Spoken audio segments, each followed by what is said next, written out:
Praise the Lord. Praise the Lord भैया। जय मसीह की। जय मसीह की भैया। जय मसीह की। जय आप मसीह की सभी भैया। विश्वासी जनों को प्रभु यीशु मसीह की मधुर नाम में मेरा प्यार भरा नमस्कार। जय मेरी मसीह की आवाज भैया। सुन पा रहे हैं? जी जय जी मसीह की नमस्कार। भैया। जी भैया। जी भैया अच्छा, सबसे पहले जितने लोग जुड़े हैं ना, वो सब अपने वीडियो को ऑन कर लें। जितने भी लोग जुड़े हैं सब अपने वीडियो को ऑन कर लें।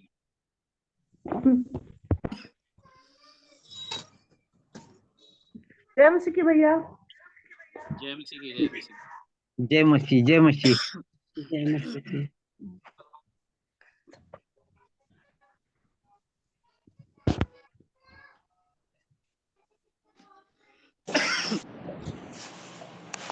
तो अपने वीडियो को ऑन कर लें ताकि हम आपस में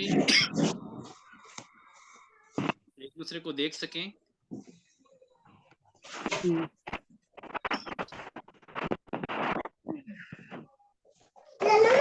नहीं मैं देख रहा हूँ आपके लिए। अच्छा, अपने अपने ऑडियो को आप लोग म्यूट कर लें। ऑडियो को हम म्यूट रखें।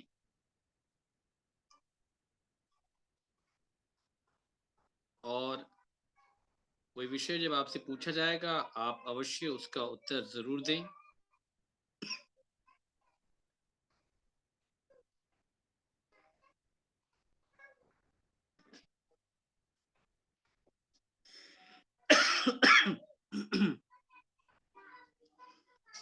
सो एक बार जीवित परमेश्वर पिता को हम फिर से धन्यवाद देते हैं आज के दिन के लिए, आज के समय के लिए जो परमेश्वर ने हमें दिया है।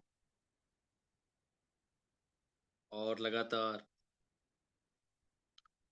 3 दिनों से परमेश्वर के वचन को हम रख रहे हैं मेरे प्रियो। और कल का संदेश भी आप में से बहुत सारे लोगों ने सुना है। और इस ग्रुप के जो पुराने लोग हैं उन्हें अवसर होगा, अगर आप अपनी तरफ से कोई विषय अगर आप रखना चाहते हैं, कोई प्रश्न है आपके अंदर संदेश सुनने के बाद में, तो ये समय होगा। पापा थोड़ा सा आवाज कम है भैया।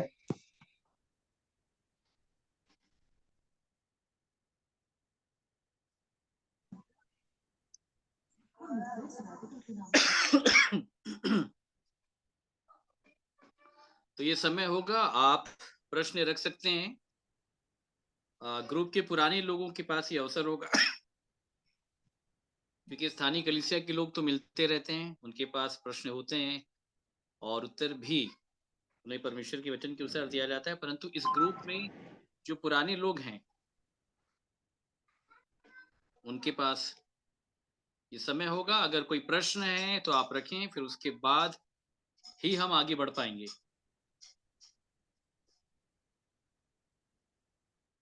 बिल्कुल रखें, कोई भी अगर प्रश्न है तो आपके पास।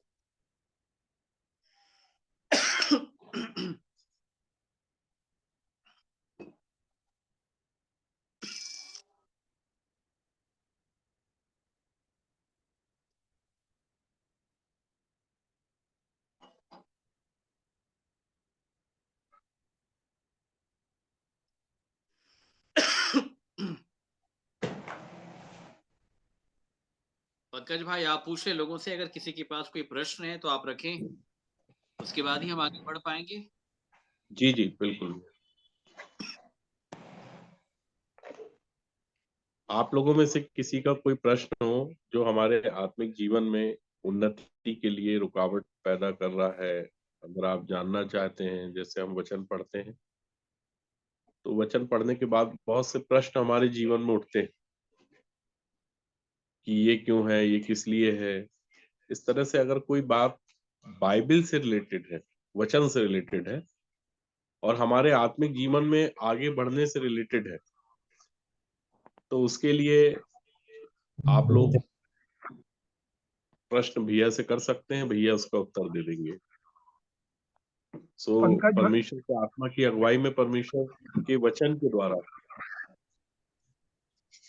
प्रभु के दास हमारे मध्य में हैं और जो भी वचन आप को परेशान करता है, जो भी कोई प्रश्न है, जो उलझन है आपके जीवन में पाई जाती है, वो आप पूछ सकते हैं।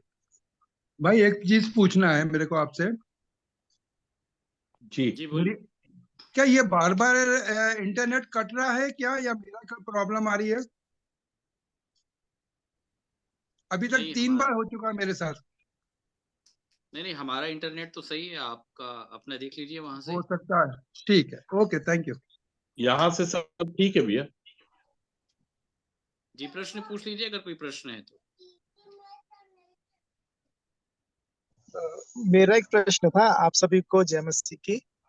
भैया जय ये इस बात की निश्चयता कि मैं उद्धार के मार्ग में, सही मार्ग में हूँ कि नहीं, वो कैसे मिलती है? लेकिन क्योंकि कई बार जीवन में उतार चढ़ाव आते हैं और फिर कई बार लगता है कि शायद यही वाला सही होगा, या हम्म तो एक क्लैरिटी की निश्चयता जो बोलते हैं कि हम्म हम, वो मैं सही मार्ग में हूँ कि नहीं। उद्धार तो प्रोसेस है, शुरुआत हुई पापों की क्षमा, जैसे शुद्ध जी जी। हुए, फिर पवित्रीकरण का प्रोसेस है, फिर सिद्धता और हम्म स्थिरता, फिर बलवंत होना। सो हम्म वो एक निश्चयता, कई बार ऐसा लगता है कि मैं बलवंत वाले स्टेज में हूँ, फिर कई बार लगता है कि अभी तो अशुद्ध हूँ, अभी कई समय परिस्थितियों में तो एक बहुत ज्यादा वो डिफरेंस हो जाता है। तो वो निश्चयता कैसे हो, और या स्टेप्स कैसे आइडेंटिफाई कर सकते हैं अपने आप में? जी जी जी। और किसी के पास कोई प्रश्न है कल का संदेश सुनने के बाद?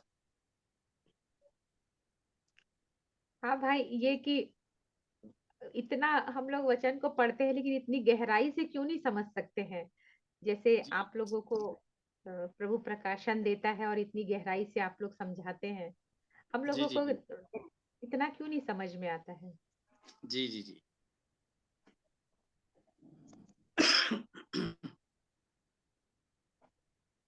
बाइबल का एक्चुअली जो नियम है ना, ठीक है,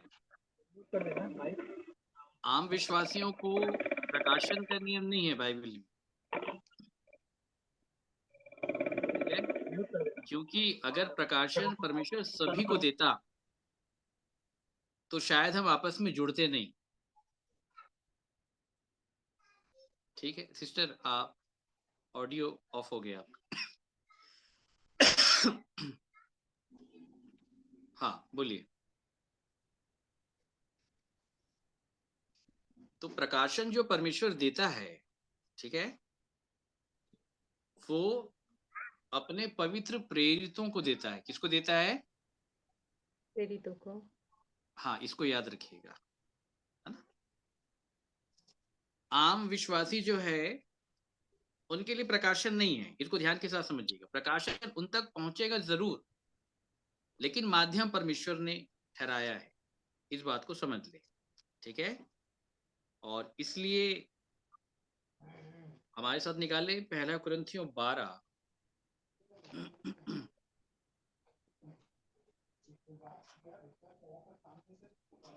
12 का 28 से पढ़ें। और परमेश्वर ने कलीसिया में अलग अलग व्यक्ति नियुक्त किए हैं। प्रथम नियुक्त किए हैं लिखा है, ठीक है। प्रथम कौन है? प्रेरित। प्रथम प्रेरित है। कलीसिया का आम विश्वासी नहीं, सामान्य विश्वासी नहीं। सामान्य विश्वासी बहुत अलग है। प्रथम है प्रेरित, इसको बड़े ध्यान के साथ सुन लीजिएगा। और दूसरे भविष्यवक्ता। फिर दूसरे तीसरे भविष्यवक्ता, और तीसरे शिक्षक। फिर तीसरे सामर्थ शिक्षक, फिर सामर्थ के काम करने वाले। फिर चंगा करने वाले और उपकार करने वाले और प्रबंध करने वाले और नाना प्रकार की भाषा बोलने वाले। हाँ अब आगे। क्या सब प्रेरित है?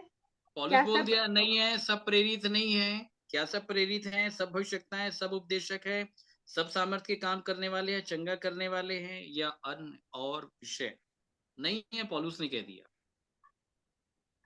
ठीक है। तो कलीसिया में प्रथम कौन है? प्रेरित? हाँ, प्रथम प्रेरित है, याद रखिएगा, ठीक है। फिर प्रेरित के बाद दूसरे नंबर पे कौन आता है? दूसरे नंबर पे कौन है प्रेरित के बाद? भविष्यवक्ता। भविष्यवक्ता, ध्यान के साथ सुनिए, मैं आपको इशारा करना चाह रहा हूँ कि आज चल क्या रहा है। प्रथम नंबर पे प्रेरित है, दूसरे नंबर पे भविष्यवक्ता है, और तीसरे नंबर पे शिक्षक, तीसरे नंबर पे शिक्षक। और चौथे नंबर पे सामर्थ्य के काम करने वाले। अच्छा, वहां पे लिखा है चौथा नंबर? नहीं, फिर लिखा नहीं, है। लिखा नहीं है। नहीं लिखा है। मतलब आप समझ रहे हैं ना, रैंक हमेशा 3 काउंट होते हैं, फर्स्ट, सेकंड और थर्ड, याद रखिएगा। उसके बाद नीचे वालों की वैल्यू है बट उतनी नहीं है, ठीक है? जितने तीसरे नंबर वाले की है, या जितने उसके ऊपर फिर दूसरे नंबर वाले की है, या फिर जितने दूसरे नंबर वाले से ज्यादा पहले नंबर वाले की है, ठीक है? तो कलीसिया में महत्वपूर्ण कितने होते हैं? 3। प्रथम प्रेरित, दूसरा भविष्यवक्ता और तीसरे शिक्षक। फिर उसके बाद लिखा है सामर्थ के काम करने वाले, फिर वो चंगा करने वाले। ये बहुत लास्ट में आ रहे हैं, इसको समझ ले ध्यान के साथ, ये ऊपर नहीं है, ठीक है?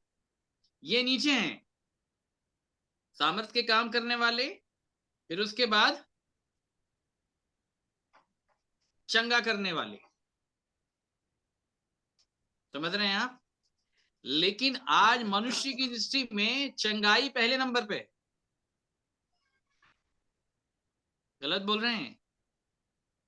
जी सही है। सही बोल रहे।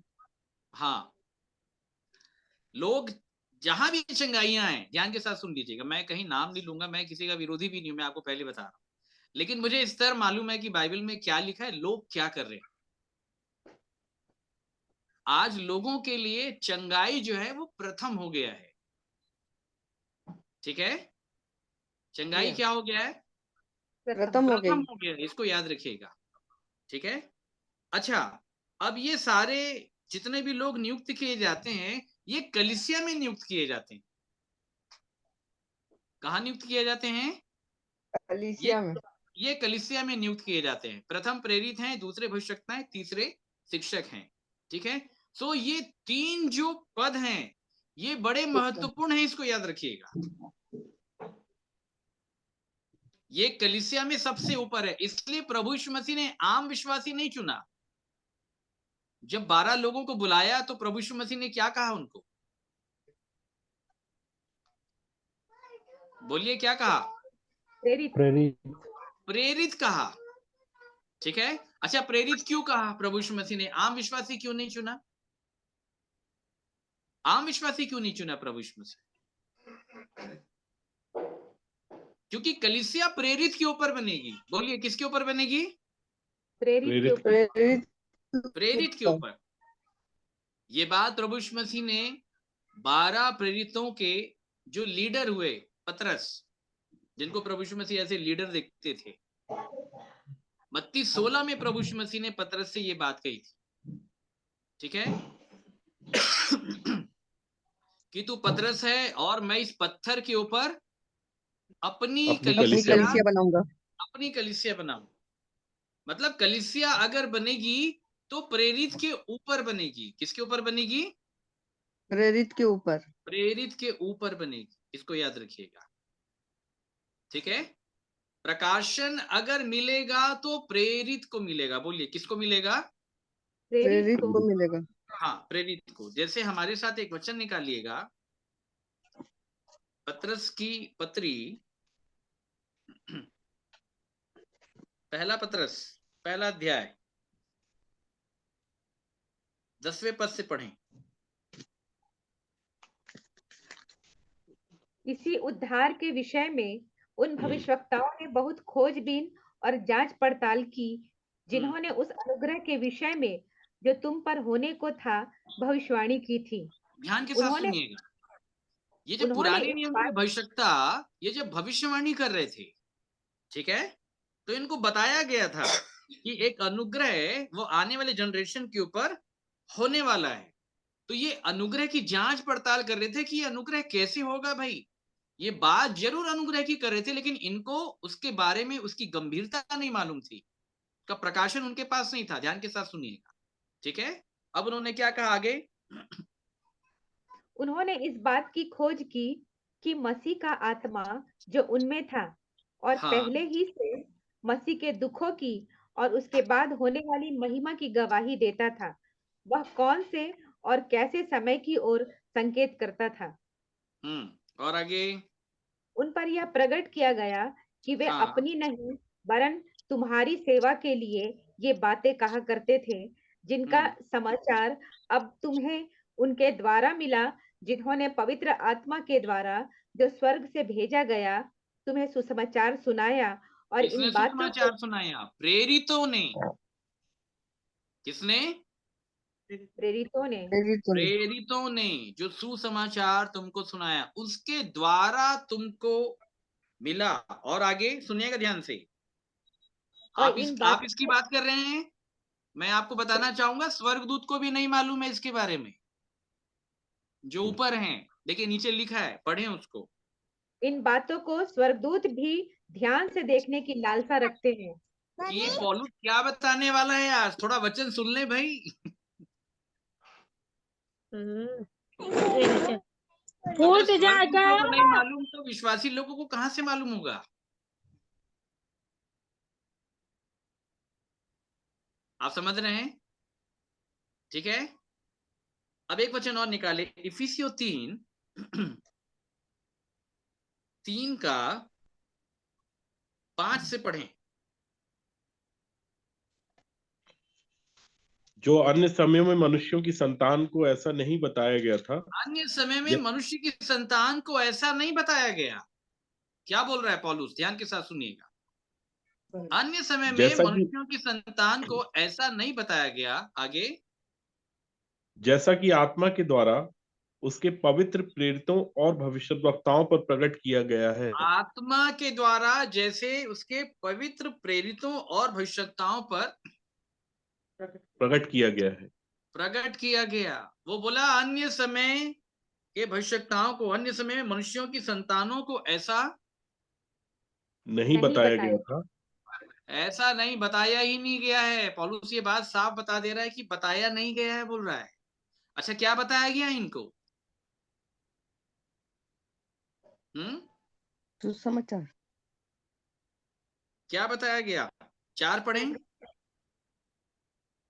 जिससे तुम पढ़कर जान सकते हो कि मैं मसीह का वह भेद कहां तक समझता हूं। तो पौलुस को क्या बताया गया? भेद। क्या बताया गया? भेद बताया गया, जो अन्य समय के मनुष्य की संतानों को या भविष्यद्वक्ताओं को नहीं बताया गया। क्या नहीं बताया गया? भेद। भेद। अच्छा, भेद कैसे जानते हैं? जो पौलुस बोलता है कि हम भेद की रीति पे सुसमाचार सुनाते हैं, तो ये भेद की बातें कैसे जानेंगे? मालूम है आपको? चलिए यहां से पढ़ें, 3 का 1 पढ़ें। इसी कारण मैं पौलुस, जो तुम अन्य जातियों के लिए मसीह यीशु का बंदी हूं।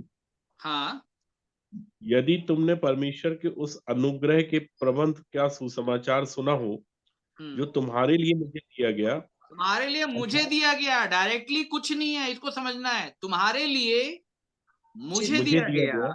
आगे, अर्थात यह कि वह भेद मुझ पर कि वह भेद जो मुझ पर प्रकाशन के द्वारा प्रकट हुआ। किसके द्वारा प्रकट हुआ? प्रकाशन के द्वारा। प्रकाशन। भेद कहां से मिलता है? प्रकाशन। प्रकाशन, याद रखिएगा। ठीक है, भेद कैसे मिलता है? प्रकाशन। प्रकाशन के द्वारा मिलता है। और ये भेद किसको मिलता है? ये प्रेरितों को मिलता है। ठीक है, कलीसिया के लोग इसको, विश्वासी लोग इसको नहीं जान सकते। आप बाइबल कितना भी पढ़ लीजिए, आपको भेद और प्रकाशन नहीं देगा परमेश्वर। ठीक है, क्योंकि भेद और प्रकाशन का जो मुख्य आधार है वो है प्रेरित और भविष्यद्वक्ता। ठीक है, अब यहीं पे हम पढ़ लेते हैं। इफिसियों 3 अभी हमने पढ़ा। देखिए इफिसियों 2 में वो क्या बोल रहा है, 19 से पढ़ेंगे, 2 का सुनिएगा ध्यान से। और उसकी सामर्थ हम में जो विश्वास करते हैं कितनी महान है, उसकी शक्ति के प्रभाव के उस कार्य के अनुसार नहीं, जो उसने इफिसियों 2:19 कहा मैंने। इसलिए तुम अब विदेशी और मुसाफिर नहीं रहे, परंतु पवित्र लोगों के संगी स्वदेशी और परमेश्वर के घराने के हो गए, और और आगे प्रेरितों और भविष्यवक्ताओं की नींव पर, जिसके किसकी नींव कोने का पर? पत्थर प्रेरितों और भविष्यवक्ताओं की नींव पर। फाउंडेशन है प्रेरित और भविष्यवक्ता। बोलिए फाउंडेशन कौन है? प्रेरित और भविष्यवक्ता। याद रखिएगा, सामर्थ्य के काम करने वाले फाउंडेशन में नहीं आते हैं, चिन्ह चमत्कार दिखाने वाले फाउंडेशन में नहीं आते। चंगाई, आप समझ रहे हैं ना? आज हीलिंग मिनिस्ट्री चल रही है, बहुत कुछ चल रहा है, इसको याद रखिएगा। हीलिंग कभी मिनिस्ट्री नहीं हो सकती ना, इसको याद रखिएगा, ठीक है? हीलिंग कभी मिनिस्ट्री का बेस नहीं हो सकता, बिल्कुल नहीं, ना पुराने समय में था और ना नए समय में, ठीक है? इसको याद रखिएगा। हीलिंग का अपना एक स्थान जरूर है, परंतु जो मुख्य स्थान है, इसको ध्यान के साथ समझिएगा, वो मुख्य स्थान, जो मुख्य फाउंडेशन है, वो है प्रेरित और भविष्यवक्ता। और प्रेरित और भविष्यवक्ताओं की पर आगे, जिसके कोने का पत्थर मसीह यीशु स्वयं ही है, बनाए गए हो, जिसके कोने का पत्थर मसीह यीशु स्वयं ही है, तुम बनाए गए हो। और आगे, जिसमें सारी रचना एक साथ मिलकर प्रभु में एक पवित्र मंदिर बनती जाती है। प्रभु में एक पवित्र मंदिर बनती जाती है, सारी रचना एक साथ मिलकर, इसको याद रखिएगा, ठीक है? तो ये बात एकदम साफ है कि आम विश्वासी बाइबिल को नहीं समझ सकता। आम विश्वासी को बाइबिल परमेश्वर अगर समझाएगा तो याद रखिएगा प्रेरित के द्वारा। बोलिए किसके द्वारा? प्रेरित के द्वारा। प्रेरित के द्वारा, याद रखिएगा। इसलिए प्रभु यीशु मसीह को भी प्रेरित कहा गया। प्रेरित का मतलब होता है मैसेंजर ऑफ गॉड, याद रखिएगा, जो परमेश्वर की ओर से भेजा गया है। किसकी ओर से? परमेश्वर की ओर से। जो परमेश्वर की ओर से भेजा गया है, इसको याद रखिएगा, ठीक है? वो परमेश्वर का संदेश लेके आएगा, वो परमेश्वर की भेद की बातें लेकर के आएगा। जैसे अगर हम पुराने नियम की भी अगर हम बात करें, ठीक है, तो मूसा जाता था पहाड़ के ऊपर परमेश्वर से बात करने के लिए, या तंबू के भीतर परमेश्वर से बात करने के लिए, ठीक है? पहाड़ की शीर्ष चोटी के ऊपर मूसा जाता था, यहोशू को भी अलाउ नहीं था वहां पे, ठीक है? और याजक से लेके सारे लोग वो नीचे होते थे पहाड़ की अगली चोटी पे, और फिर उसके बाद पहाड़ के सबसे निचले स्थल के ऊपर में कलीसिया होती थी।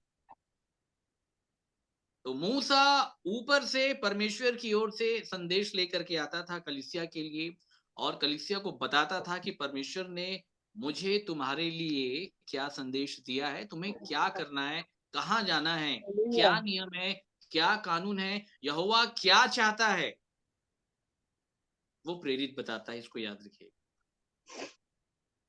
ठीक है? विषय आ रहा है समझ में? जी भैया। हाँ, इसको याद रखिएगा, ठीक है? तो इसलिए आम विश्वासी जो है वो बाइबिल के भेद को नहीं समझ सकता ना, इसको याद रखिएगा, क्योंकि अथॉरिटी नहीं है उसके पास। करेक्ट है? अथॉरिटी उसके पास नहीं है, आम विश्वासी के पास, कि वो बाइबिल को समझ सके, ठीक है? चलिए, और कोई प्रश्न है किसी के पास? भैया अमन भाई ने पूछा है ना वो उद्धार को लेके। अब अमन भाई आ जाए तब अमन भाई के सामने उत्तर दे देंगे। अमन भाई तो अभी आए नहीं है। अच्छा वही मैं बोला कि प्रश्न उनने किया, वो अगर रहेगा सामने उसके बाद उत्तर देंगे ना, भाई को आने तो उसके बाद फिर हम उत्तर देंगे जरूर अमन भाई को, ठीक है? और हमारे बीच में काफी लोग हैं पुराने, हाँ, बेला जितने बहन भी है, ग्रुप के ज्योति पुराने बहन लोग है, हैं, अब आप बोले पंकज भाई जी। आशीष भैया, मैं एक सवाल करना चाहूंगा भैया। जी, आप अपने वीडियो को ऑन कर लें पहले। भैया हम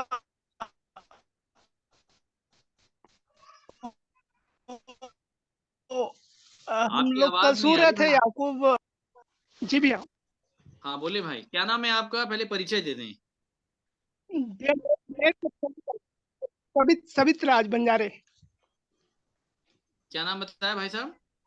सबित राज बंजारे, हम लोग मिले थे बिहार रायपुर में। अच्छा अच्छा, बोलिए। जी। अड़ंगा मारने वाले याकूब के बारे में कल बता रहे थे भैया। तो पिता ने उसको बाद में इस्राएली बनाया। तो हमारा याकूब से इस्राएली बनने का प्रोसेस कैसा है भैया, बताइएगा। याकूब से क्योंकि इजरायली। क्योंकि इजरायली उनका नीच प्रजा है। और हम लोग भी बुलाए गए भैया, शायद याकूब अड़ंगा मारने वाले अपराधी से, उसका मतलब है नाम का। तो उससे हम लोग को भी इजरायली उनके नीच प्रजा होने के लिए बुलाए गए हैं। जी। तो इजरायली बनने का प्रोसेस बताइए भैया, क्योंकि मेरा प्रश्न सबका प्रश्न है। हम लोग के जितने भी आत्मिक लोग हैं, प्रिय जन हैं, सबका प्रश्न यही है। वो बोलते ना भैया, एक एक साधे तो सब सधे। तो भैया मेरा प्रश्न आत्मिक लोगों के लिए भी, सभी लोगों के लिए रहता है। आत्मा में सब लोग का एक ही रोग है हम लोगों को। आत्मिक जो असाध्य रोग लगा हुआ है आत्मा में। तो भैया उससे हम लोग प्रभु के लहू के द्वारा तो शुद्ध होते ही हैं। तो हम लोग बुलाए गए हैं हम लोग इजरायली बनने के लिए। और उनका निज प्रजा हम पढ़ते हैं वचन में, तो इजरायली उनका निज प्रजा है प्रभु परमेश्वर का। तो इजरायली बनना है आपको, प्रजा बनना है परमेश्वर की। जी जी जी भैया। चलिए इसका सार मैं आपको बता देता हूँ। ये अभी हमने इफिसियों 2 पढ़ा ना, इसी में इसका सार पाया जाता है। एक बार फिर से पढ़े पंकज भाई, इफिसियों 2 का 19। इसलिए तुम अब विदेशी और मुसाफिर नहीं रहे। तुम अब विदेशी और मुसाफिर नहीं रहे, परंतु पवित्र लोगों के संगी, स्वदेशी। ये देखो, पवित्र लोग के संगी, इसमें ना प्रेरित और भविष्यवक्ता ऐड होते हैं। ठीक है, पवित्र लोगों के संगी, स्वदेशी और परमेश्वर के घराने के हो गए। किसके हो गए हैं? परमेश्वर के घराने के। अच्छा, कितने लोग हो गए परमेश्वर के घराने के? देखिए सोच समझ के हाँ बोलना, हम काउंटर अटैक करेंगे अभी सबके ऊपर। जी भी हम समझते हैं कि हम परमेश्वर के घराने की है। ठीक है, समझते हैं, कोई दिक्कत की बात नहीं है। जी हम सुसमाचार सुने हैं तो उसको स्वीकारे हैं। तो हमको लगता है भैया अपनी अपनी व्यक्तिगत तो मामला है। ठीक है, व्यक्तिगत। ठीक है व्यक्तिगत मैं मानता हूँ कि मैं बुलाया हूँ तो उसके घराने का हूँ। ठीक है जी। और कितने लोग का व्यक्तिगत मामला है इन विषयों को लेके?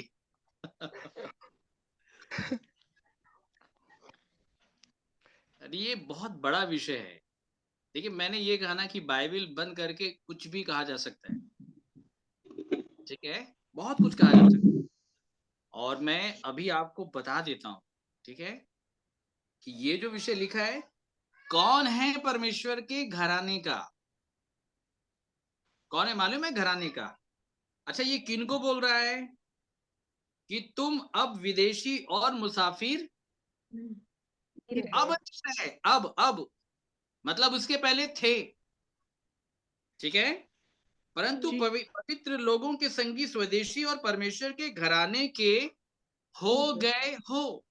अच्छा, कौन लोग हैं ये? अभी क्राइटेरिया अपन देख लेते हैं, कौन है ये?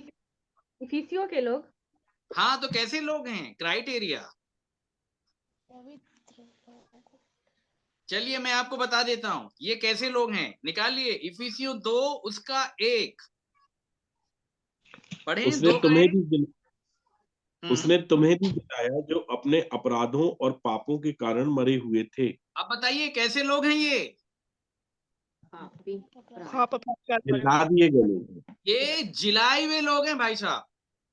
कैसे लोग हैं? जी जिलाए जिलाए हुए। हुए। हाँ, इसको याद रखिएगा, ये जिलाए हुए लोग हैं। ठीक है। अच्छा, अब मरे हुए लोग और जिलाए हुए लोगों में अंतर क्या है, इसको आप समझ लें। आपको ये बात समझ में आ जाएगी कि मैं मृतक हूं कि मैं जिलाया हुआ हूं। बड़ा द्वंद्व है इन विषयों को लेकर। हालेलुया।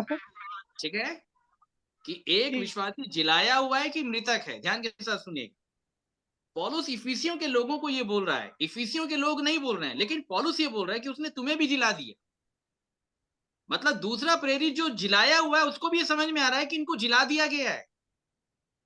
ठीक है, उसने तुम्हें भी जिलाया, मतलब मुझे तो जिला दिया है, अब वो तुमको भी जिला दिया है, जो अपने अपराधों और पापों के कारण मरे हुए मरे हुए थे। मरे हुए मरे थे। हुए और जब मरे हुए थे तो उनकी दशा कैसी थी? 2 से पढ़ें। जिनमें तुम पहले इस संसार की रीति पर और जब तुम आकाश मरे हुए थे, तुम जिलाए हुए नहीं थे, तो तुम इस संसार की रीति पर, और आकाश के अधिकार के हाकिम देखो और उस किसके हाकिम? आकाश के अधिकार के हाकिम। हाँ, आपको कुछ याद आया? मैंने बताया था हाकिम के बारे में, जी फाइटिंग के कल बारे बता। में। जी हाँ। पहले सेना, पहले किसको हराना है? सेना सेना। सेना को। सेना। सेना को जो हरा देगा उसको फिर किसको हराना है? हाकिम। हाकिम को। हाकिम। हाकिम। ये लोगों ने हाकिम को हरा दिया है। ठीक है, जी अब वो हाकिम कौन है जिसे युद्ध करना था? क्या लिखा है कि जिनमें तुम पहले संसार की रीति पर और आकाश के अधिकार के हाकिम, अर्थात उस आत्मा के अनुसार चलते थे जो अब भी आज्ञा न मानने वालों में कार्य करता है। हाँ, जो अब भी आज्ञा ना मानने वालों में क्या करता है? कार्य करते। तो जो लोग मरे हुए हैं, जिनकी मरी हुई दशा है, उनके अंदर आज भी वो हाकिम का आत्मा प्रबल है जो उनको आज्ञा को मानने नहीं दे रहा। मेरे को बताइए, आज्ञा मानने में तकलीफ है कि नहीं है? जी। जी जी बिल्कुल है। लेकिन इफिसियों को तकलीफ नहीं थी, वो जिला दिए गए लोग थे। कैसे लोग थे? जिलाए हुए। जिला दिए गए। जिला दिए हुए लोग थे, इसको याद रखिएगा। हाकिम को उन्होंने हरा दिया था। ठीक है, आपको मालूम भी होगा कि परमेश्वर ने मूसा को हाकिम और न्यायी ठहरा करके भेजा था। क्या ठहरा के भेजा था? हाकिम और हाकिम न्यायी। न्यायी। और न्याय न्यायी। ठहरा। हाकिम और न्याय। याद रखिएगा, न्याय। मतलब जिसके पास खुद जी उठने का अनुभव है वही मुर्दों को जाकर के सुसमाचार के द्वारा जिला सकता है। मरा हुआ व्यक्ति दूसरे को कहां से जिलाएगा? जो व्यक्ति खुद अंधा है वो अंधों को मार्ग कहां से दिखाएगा? तो इफिसियों के लोग कैसे थे? जिलाए हुए लोग। पहले कैसे थे? संसार की रीति पर चलते थे, रोटी कपड़ा मकान और नाना प्रकार की चीजें। ठीक है, और आकाश के अधिकार के हाकिम अर्थात उस आत्मा के अनुसार चलते थे जो अब भी आज्ञा ना मानने वालों में काम कार्य कर करता है। कार्य करता और है। कहते थे आगे, हम भी सब के सब पहले हम भी अपने सब के शरीर सब, पौलुस बोल रहा है जब मैं भी नहीं जिलाया गया था तो हम भी सब के सब पहले अपने शरीर की लालसाओं में दिन बिताते थे कौन सी और लालसाओं में? शरीर की शरीर लालसाओं में की लालसाओं में दिन बिताते थे। ये देखिए, मरे लोगों की पहचान सुन ले बड़े ध्यान के साथ। और शरीर और मन की इच्छाएं पूरी करते थे। हाँ, शरीर और मन की इच्छाएं पूरी करते थे। पूरी करते थे। शरीर और मन की इच्छाएं आज लोग कर रहे हैं ना, नहीं चाहते हुए भी करना पड़ता है। बॉडी जो बोलती है वो करना पड़ता है। और आगे, और अन्य लोगों के समान स्वभाव ही से क्रोध की संतान थे। किसकी संतान थे? क्रोध की। क्रोध की संतान। हाँ, क्रोध की संतान थे। पर आगे, परंतु परमेश्वर ने जो दया का धनी है अपने उस बड़े प्रेम के कारण जिससे उसने हमसे प्रेम किया, जब हम अपराधों के कारण मरे हुए थे तो हमें मसीह के साथ जिलाया। ये देखिए, जिला दिया जब हम अपराधों के कारण मरे हुए थे। ठीक है, ये जीवित हो जी गए। हाँ। क्या हो गए? जीवित हो गए। जीवित हो गए, याद रखिएगा, जीवित हो गए ये। और ये इससे पहले जब जीवित नहीं थे ना, तो शरीर और मन की इच्छा पूरी करते थे, लालसाओं में दिन बिताते थे, आज्ञा को मान नहीं पाते थे। यह है मरे हुए लोगों की पहचान। दशा। ठीक है, तो परमेश्वर का घराना किसका है? मरे हुए लोगों का नहीं है, वो जीवितों का परमेश्वर है। आई बात समझ में? जीवितों का मतलब क्या है? भाई तो हम लोग जीवित नहीं है, ये आपको देखना है। जीवित तो कहलाते हैं पर मरे हुए हैं। हाँ जी, बिल्कुल सही कहा, जीवित तो हम कहलाते हैं, लेकिन हमारी दशा कैसी है? मरी हुई है। देखिए, सीधा परमेश्वर ने साफ बता दिया है, सिम्टम्स यहाँ पे लिखा है, जो व्यक्ति मरे हुए हैं वो आज्ञाओं को मान नहीं पाते। किसको नहीं मान पाते? आज्ञाओं को मान नहीं पाते। शरीर और मन की इच्छाओं को वो पूरी करते चले जाते हैं। ये है मरी हुई दशा। ठीक है, चलिए और थोड़ा सा क्लियर कर देते हैं। अच्छा, ये लोग जिलाए गए। क्या किए गए? जिलाए जब गए। हम अपराधों के कारण मरे हुए थे, तो हमें मसीह के साथ जिलाया। अच्छा, परमेश्वर कब जिलाता है, आप थोड़ा बताएंगे आप लोग? कब जिलाता है? जब इंसान सच्चा पश्चाताप करता है। नहीं, ये उत्तर नहीं होगा। मरता है अपराधों पापों के कारण मर जाता है तब। यदि हम उसके साथ मर जाएंगे। चलिए हमारे साथ एक वचन निकालें, 2 कुरिन्थियों 4, बड़े ध्यान के साथ सुनिएगा कि वो जिलाता कब है।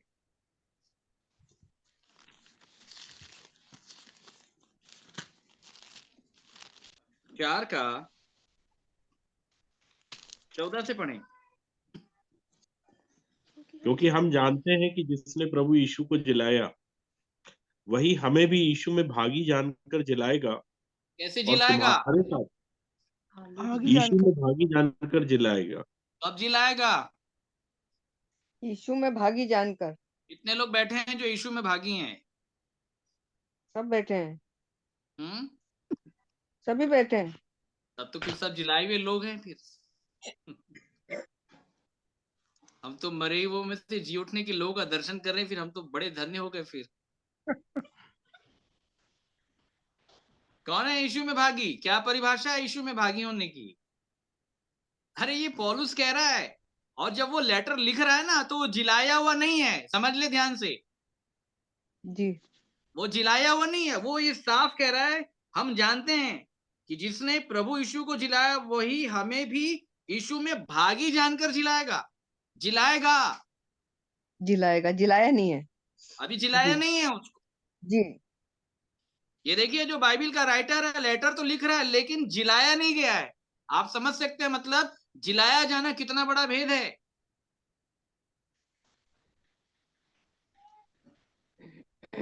वो बोल रहा है यीशु में भागी जानकर जिलाएगा। किसमें भागी जानकर?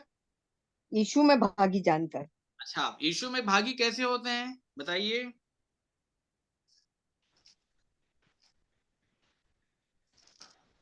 यीशु में भागी पश्चाताप करो, बुरे कामों से पश्चाताप करो, मन फिराओ, प्रेरितों कैसे से होते शिक्षा भागी? पाओ। आपके पास समय है। यीशु में भागी कैसे प्रेरितों होते हैं से शिक्षा भागी? देखिए, हर बातों को हमको बाइबिल से समझना है। जी। मैंने जिलाए हुए का भेद और मरे हुए का भेद आपके सामने रख दिया। ठीक है जी। परमेश्वर जिलाता है। किसको जिलाता है मैंने ये भी बता दिया कि जो लोग यीशु में भागी हो जाते हैं, पूर्णतः भागी हो जाते हैं, उनको वो जिला देगा। कल भी मैंने साफ बताया कि पहला आदम जो मिट्टी का है, जब तक कि आप उसकी समानता में नहीं आएंगे, आप स्वर्गीय नहीं बन पाओगे। कल भी मैंने बताया था ये विषय, लेकिन कल उसका प्रकार दूसरा था।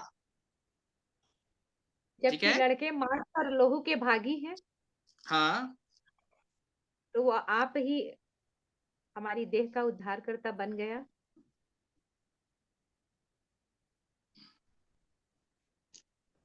ये बहुत बड़े विषय हैं, वो जो इब्रानियों की पत्री में जो लिखे हुए हैं। देखिए, यीशु में भागी होना क्या है, ये मैं आपको बता देता हूं। हमारे साथ निकाले 2 कुरिन्थियों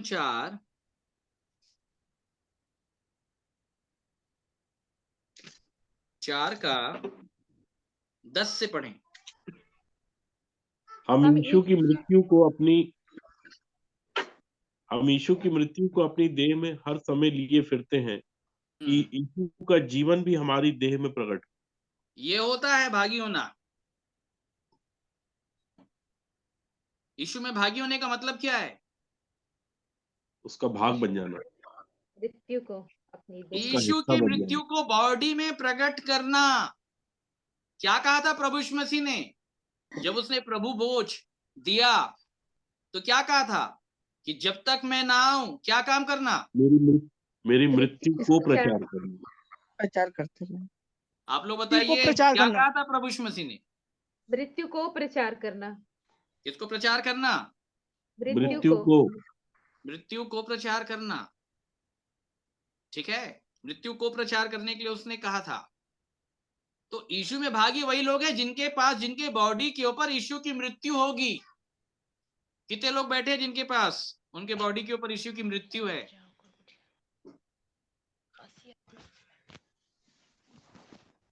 ये सब हमको समझना है मेरे प्रियो। बाइबल साफ बताती है, अज्ञानता के कारण मेरी प्रजा नाश होई बंधुआई में है।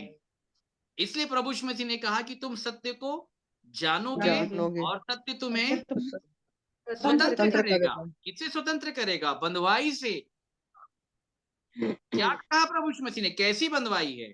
उसने यूहन्ना 5 में कहा कि वह समय आता है वरन अब है, जिनमें मृतक परमेश्वर के पुत्र का शब्द सुनेंगे। वो मृतक जो कब्र के अंदर हैं, नीचे हैं, और जो सुनेंगे वे जिएंगे भी, कब्र के बाहर आएंगे।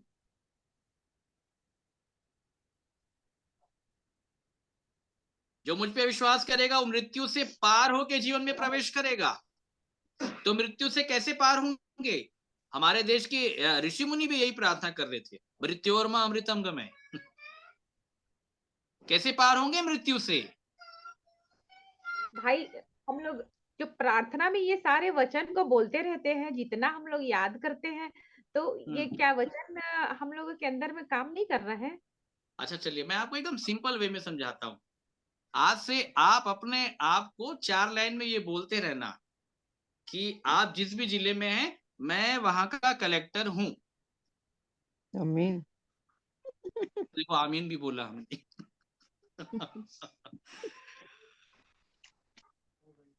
आप सब बोलो आज रात से प्रार्थना में कि मैं कलेक्टर हूं। जी। तो बन जाओगे? नहीं नहीं बनोगे।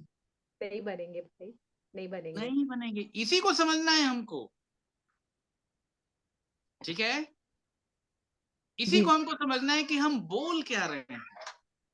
आप कोई भी वचन, जैसे आप कोई भी वचन मेरे को बताएं कि कहां से हम कोट करते हैं, मैं उसकी वास्तविकता आपके सामने रख दूंगा कि वो वचन कब, किसके लिए और कौन सी दशा के लिए कहे गए हैं।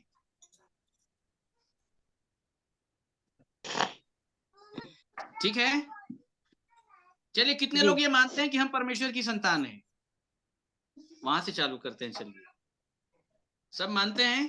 चलिए, संतान सभी की मान परिभाषा पूछ रहे हैं। जी, जी। सभी मानते हैं, तभी तो सभी बैठे हैं मानते सुनने हैं? के लिए। चलिए ठीक है। जी हाँ। अच्छा, संतान की परिभाषा बता दीजिए अब। यूहन्ना 1:12 में लिखा है, जो हाँ हाँ, क्या लिखा है? बोलिए। बिल्कुल। ने प्रभु यीशु मसीह पर विश्वास किया, परमेश्वर ने उन्हें अपनी संतान होने का अधिकार दिया। ठीक है, लेकिन यहां से नहीं आएगा समझ में। इस वचन को फुलफिल मेरी अपन भेड़ें करेंगे। मेरा शब्द सुनती है और मेरे पीछे हो लेती है। मेरी भेड़ें मेरा शब्द सुनती है और मेरे पीछे चलिए, हो हमारे लेती साथ एक वचन निकालिएगा, तो ध्यान के साथ सुनिएगा।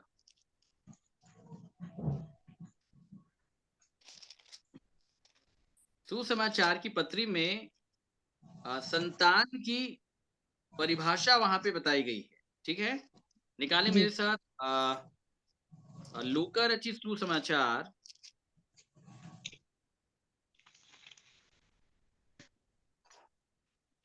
अब इसको ध्यान के साथ मैं पूरा क्राइटेरिया आपके सामने रख रहा हूं, ठीक जी है। और जो वचन यूहन्ना में लिखा है मैं उसको भी बताऊंगा कि वो क्यों और किस लिए लिखा है। इसको ध्यान के साथ सुनिएगा। लूका 6:27 से पढ़िएगा। परंतु मैं तुम सुनने वालों से कहता हूं कि अपने शत्रुओं से प्रेम रखो, जो तुमसे बैर करे उनका भला करो, जो हाँ, तुम्हें श्राप दे उन्हें आशीष ये उनको सारे आशीष वचन को दो। सुनना। अपने शत्रुओं से क्या करो? प्रेम करो। प्रेम करो। उनको प्रेम रखो। कचहरी मत लेकर के जाना, उनके खिलाफ रिपोर्ट मत लिखाना, धरना मत देना उनके खिलाफ, अगर प्रेम है तो, जो प्रभु यीशु मसीह ने क्रूस के ऊपर करके दिखाया। जो बैर करे उनका भला करो, उनके अगेंस्ट जा करके आपको उनका विरोध नहीं करना है। ध्यान के साथ सुन ले। अब आगे पढ़े 28। जो तुम्हें श्राप दे उनको आशीष दो, क्या दो? जो तुम्हारा अपमान करे आशीष दो। आशीष दो, हाँ, और आगे? जो तुम्हारा अपमान करे उनके लिए प्रार्थना करो, जो तेरे पढ़ते जाए। एक गाल पर थप्पड़ मारे, जो तेरे एक गाल पर थप्पड़ मारे उसकी ओर दूसरा भी फेर दे, और जो तेरी दोहर छीन ले उसको कुर्ता लेने से भी ना रोक। और आगे? जो कोई तुझसे मांगे उसे दे, जो कोई और जो तुझसे तेरी मांगे वस्तु उसे दे, छीन और जो तेरी वस्तु छीन ले उससे ना मांग। उससे नहीं मांगना बोल रहा है, ठीक है। और जैसा तुम चाहते हो कि लोग तुम्हारे साथ करें, तुम भी उनके साथ वैसा ही करो। हाँ, आगे? यदि तुम अपने प्रेम रखने वालों के साथ ही प्रेम रखो तो तुम्हारी क्या बड़ाई, क्योंकि पापी भी अपने प्रेम रखने वालों के साथ प्रेम रखते हैं। यदि तुम अपने भलाई करने वालों की ही के साथ भलाई करते हो तो तुम्हारी क्या बड़ाई, क्योंकि पापी भी ऐसा ही करते हैं। यदि तुम उन्हें उधार दो जिनसे फिर पाने की आशा रखते हो तो तुम्हारी क्या बड़ाई, क्योंकि पापी पापियों को उधार देते हैं कि उतना ही फिर पाए। पर वरन अपने शत्रुओं से प्रेम रखो और भलाई करो और फिर पाने की आशा न रखकर उधार दो, और तुम्हारे लिए बड़ा फल होगा और तुम परम प्रधान के संतान ठहरोगे। तब ठहरोगे। ये क्राइटेरिया है संतान होने का, ठीक है। ये सारे लाइन को फुलफिल करना होगा। अच्छा, ये संदेश कौन दे रहा है? ये मेरा तो है नहीं संदेश, प्रभु यीशु मसीह ये प्रभु यीशु मसीह संदेश दे रहे हैं। अच्छा, किनको दे रहे हैं? चेलों को। अपने चेलों को दे रहे हैं। अच्छा, चेलों को जब संदेश दिया जा रहा है, अभी मैं आपसे पूछ रहा हूं, इनका बपतिस्मा हुआ है कि नहीं हुआ है? हो गया। हो गया है, ठीक है। ये प्रभु यीशु मसीह के साथ संगति में आ गए हैं। अब आप ही मेरे को बताइए कि इस कंडीशन में अभी ये संतान बने कि नहीं बने? नहीं बने। नहीं बने।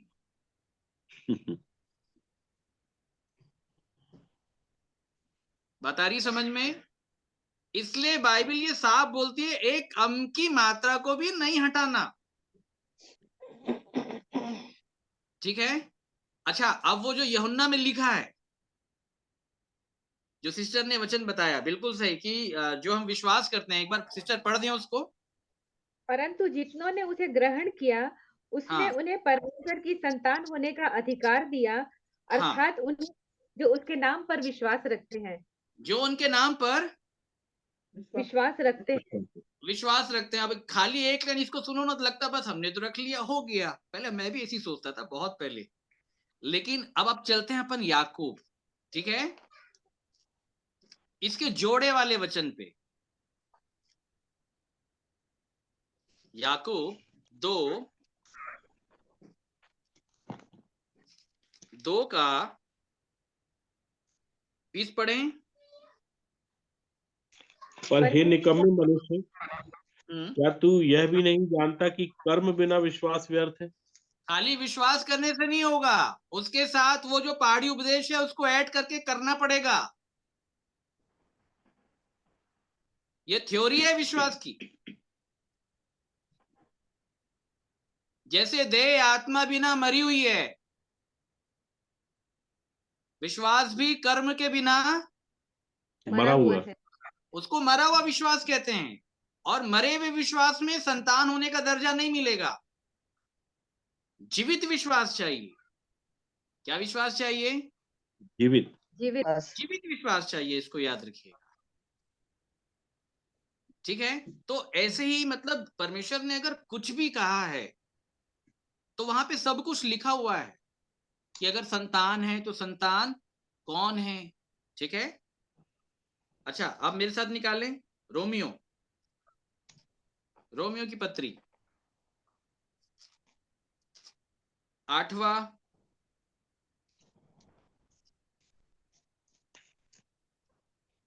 अध्याय, पुत्र के स्वरूप में हो। 29वां 8 का 16 से पढ़ें। आत्मा आप ही हमारी आत्मा आप ही हमारी आत्मा के साथ गवाही देता है कि हम परमेश्वर की संतान हैं। ये पौलुस कह रहा था अपने लिए और उस समय के लोगों के लिए। अब वो ये बोल रहा है कि आत्मा, परमेश्वर का आत्मा मेरी आत्मा के साथ मिल करके ये गवाही दे रहा है। परमेश्वर का आत्मा भी बोल रहा है और मेरी आत्मा भी बोल रही है कि मैं परमेश्वर की संतान हूं। तो जब परमेश्वर की आत्मा किसी मनुष्य की आत्मा को ये बता रही है, उसके बारे में ये कह रही है, ये बोल रही है कि ये परमेश्वर की संतान है, तो क्यों है? क्योंकि वो जानती है कि ये पहाड़ी उपदेश को मानता है। क्या करता है? नहीं तो पवित्र आत्मा आपके लिए कभी गवाही देगा ही नहीं, नहीं देगा। अब आगे सुनिएगा ध्यान से, और आगे, और यदि संतान है तो वारिस भी, वरन अब ध्यान के साथ सुनिएगा, परमेश्वर के अगर इस रीति से अगर संतान बन गए, जो पहाड़ी उपदेश के क्राइटेरिया के अंतर्गत आता है संतान होने का दर्जा, इस रीति के आधार पे अगर संतान हो गए तो वारिस भी हो जाएंगे। बोलिए क्या हो जाएंगे? वारिस भी हो जाएंगे। वारिस भी हो जाएंगे फिर।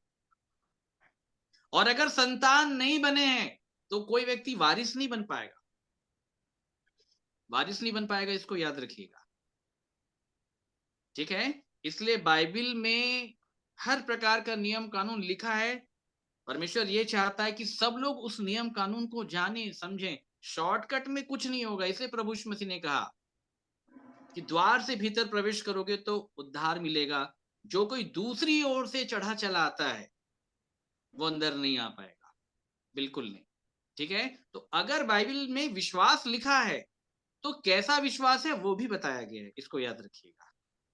अगर ये कहा गया है कि संतान है तो कौन लोग परमेश्वर की संतान है, तो ये बताया कि जब तुम ये करोगे, उधार देकर वापसी की आशा नहीं रखोगे, सताने वालों के लिए प्रेम करोगे, मारने वाले को आशीष दोगे, उनको थाने कोर्ट कचहरी लेके नहीं जाओगे, विरोध करने सड़कों पे नहीं उतरोगे, और जब तुम ऐसा करोगे तब तुम परम प्रधान परमेश्वर की संतान ठहरोगे।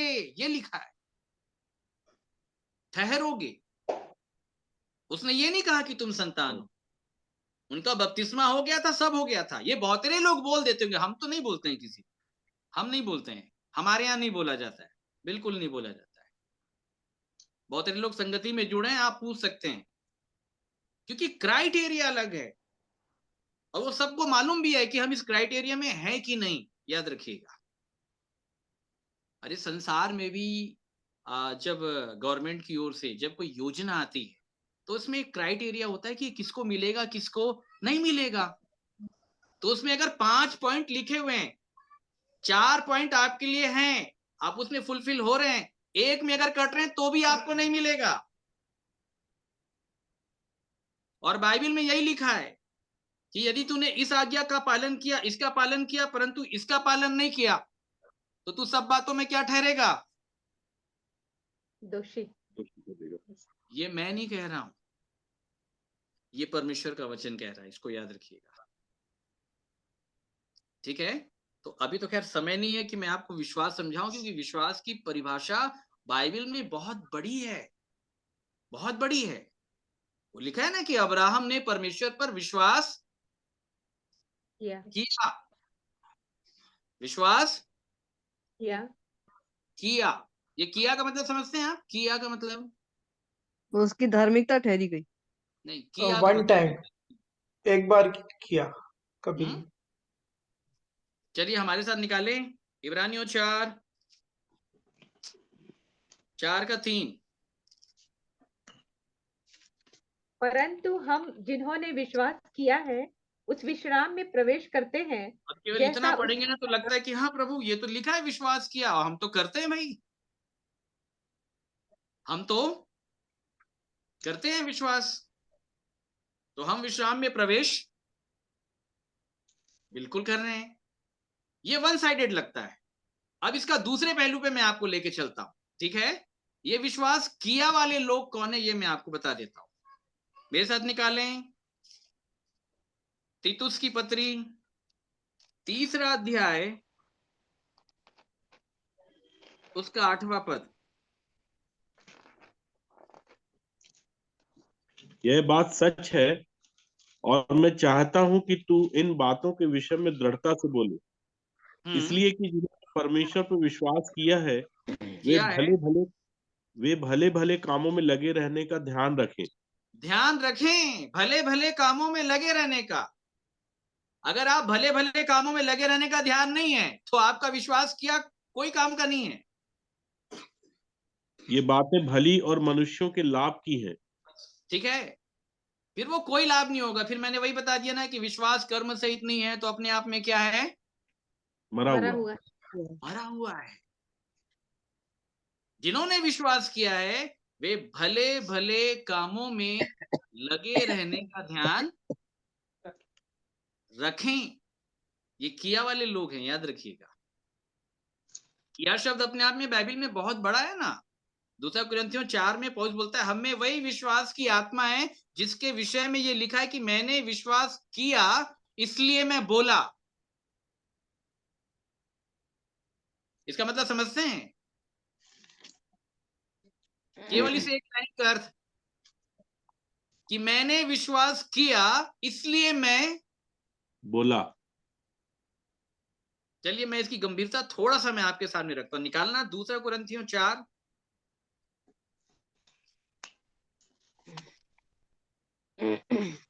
का 13। इसलिए कि हम में वही विश्वास की आत्मा है सबसे पहली जिसके बात जान लें कि विश्वास जो है वो परमेश्वर की एक आत्मा है। क्या है? वो आत्मा कोई है। शब्द नहीं है जो हम किसी किताब में पढ़ लेते हैं। स्पिरिट है वो, याद रखिएगा। वो आत्मा है। वो क्या है? आत्मा। आत्मा वो आत्मा है। और यही आत्मा पुराने नियम में भी है। ठीक है, जब हम उत्पत्ति 12 पढ़ते हैं तो वहां पे लिखा है कि यहोवा ने अब्राहम से कहा, वहां पे कुछ बातें हैं। लेकिन जब आप इब्रानियों 11:8 पढ़ेंगे तो वहां पे लिखा है विश्वास से अब्राहम बुलाया गया। लेकिन उत्पत्ति 12 में ये नहीं लिखा है। उत्पत्ति 12 में लिखा है कि यहोवा ने अब्राहम से कहा। लेकिन इब्रानियों 11:8 में कहता है कि विश्वास से अब्राहम बुलाया गया। विश्वास किया है। मालूम है, वो परमेश्वर और मनुष्य के बीच मध्यस्थ की एक कड़ी है। और याद रखिएगा कि यही विश्वास की आत्मा जब नए नियम में प्रकट हुई ना तो इसी का नाम प्रभु यीशु मसीह पड़ा है।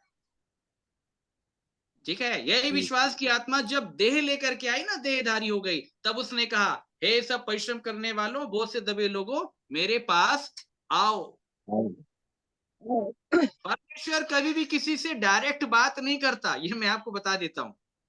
जब उसने अब्राहम को भी बुलाया तो परमेश्वर और अब्राहम के बीच विश्वास की आत्मा, अर्थात वहां भी परमेश्वर का पुत्र है, लेकिन वो प्रकट नहीं है। क्या नहीं है? प्रकट नहीं। वो प्रकट नहीं है वहां पे। मतलब विश्वास के द्वारा अब्राहम बुलाया गया। जैसे मैं आपको भी बोलता हूं, जैसे अगर मुझे भाई अमन से बात करनी है, ध्यान के साथ सुनिएगा, तो मैं अमन भाई को डायरेक्ट नहीं बोल रहा हूं, मैं पंकज भाई को बोल रहा हूं कि अमन को बुलाओ। किसको बुलाओ? अमन भाई अमन को। को बुलाओ। मैं डायरेक्ट बात अमन को नहीं कर रहा हूं बुलाओ। अमन से, और अमन मेरे से डायरेक्ट बात नहीं कर सकता, क्योंकि बाइबल की थ्योरी शुरू से यही है, बिना मेरे द्वारा कोई पिता के पास नहीं पहुंच सकता। डायरेक्ट कोई बातचीत नहीं होती परमेश्वर की, याद रखिएगा। यहोवा शब्द के बड़े बड़े भेद हैं, ये हमको जानना होगा, इसको याद रखिएगा। तो वहां पे विश्वास की आत्मा है, वो परमेश्वर का पुत्र है। जैसे मैंने बताया ना कल कि आदम के पास परमेश्वर का वचन पहुंचा तो कैसे पहुंचा? हवा में। तो हवा कौन था? वो प्रभु यीशु मसीह था। कल मैंने आपको बताया, समझ रहे हैं? अब्राहम भी जब बुलाया गया तो उसी विश्वास की आत्मा अर्थात पुत्र के द्वारा ही वो बुलाया गया, इसको याद रखिएगा। ठीक है, तो पौलुस कहता है हम में वही विश्वास की आत्मा है जिसके विषय में लिखा है कि मैंने, इसको पढ़ें, 2 कुरिन्थियों 4:13। इसलिए कि मैंने हमें वही विश्वास विश्वास की आत्मा है जिसके विषय में लिखा है कि मैंने विश्वास किया इसलिए मैं बोला। इसलिए मैं अतः हम भी क्या विश्वास बोला? करते हैं बस इसलिए बस यही, बोलते हैं। क्या बोला भाई? क्या बोला? चलिए बता दीजिए कोई कि क्या बोला।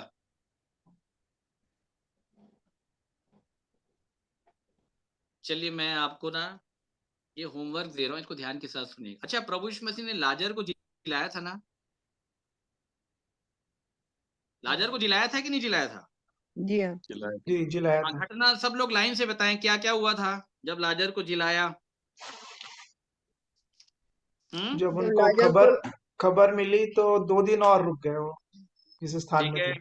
और फिर जब आए तो फिर मार्था और मरियम एक एक करके मिले और बोले प्रभु यदि आप यहाँ होते तो हमारा भाई नहीं मरता।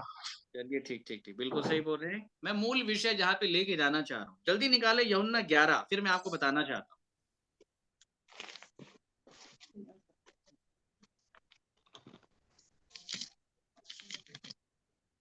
11:43, बड़े ध्यान के साथ सुनिएगा। यह कहकर उसने बड़े शब्द से पुकारा, हे लाजर निकल आ। कहां से? जो कब्र से निकला। कब्र आगे? जो मर गया था वह कफन से हाथ पांव बंधे हुए निकल आया और देखिए, उसका जब मुंह निकल भी आया तो स्वतंत्र नहीं हुआ, इसको समझना है आपको। जिलाए जाने के भेद को समझिएगा। जब लाजर बाहर आया है तो क्या क्या लेके बाहर आया है? कफन और से हाथ पांव बंधे हुए निकल आया। उसके हाथ पैर अभी भी बंधे हैं, इसको ध्यान के साथ समझ लो आप। लाजर के हाथ पैर बंधे हुए बंधे हुए। ये बंधे हुए हैं, केवल हाथ पैर नहीं बंधे हैं। अब आगे पढ़िएगा ध्यान से।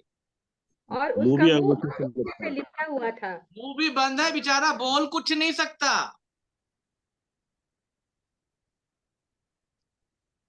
क्या बोलेगा मेरे को बताओ? कुछ नहीं बोल सकता वो। लेकिन अब आगे क्या हुआ? यीशु ने उनसे कहा, उसे खोल दो और जाने दो। कौन खोलेंगे? प्रेरित चेले। प्रेरित खोलेंगे, याद रखिएगा। प्रेरित बुलवाएंगे सबसे।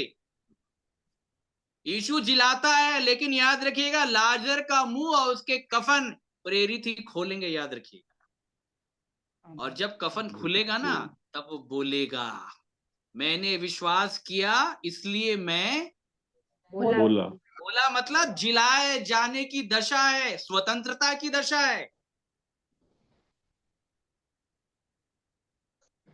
इसको याद रखिएगा। इसलिए पौलुस ये कहता है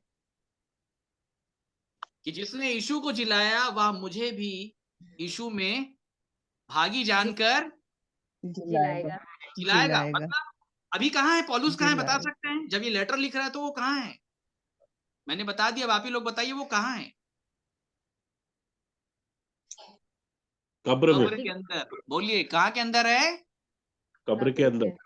हाँ, ये पूरा सब अनुभव आता है, क्या सोच रहे हैं आप? कब्र के अंदर है वो, इसको याद रखिएगा। कब्र के अंदर जाने का अनुभव है, याद रखिएगा। क्या कहा प्रभु यीशु मसीह ने? जब तक गेहूं का दाना भूमि के ऊपर पड़ के मरता नहीं, गड़ता नहीं, तब तक समझ फल रहे हैं नहीं आप? लाता। बिल्कुल फल नहीं आएगा, बिल्कुल नहीं आएगा। जिस रीति से प्रभु यीशु मसीह के साथ हुआ है, उसने जो किया है आपके साथ भी एज इट इज होगा, याद रखिएगा। इसलिए पौलुस कहता है जब एक मरा तो सब मर गए। मरे। लेकिन मरे एक्चुअली मर नहीं रहे हैं हुए लोग, क्योंकि मरना भेद है।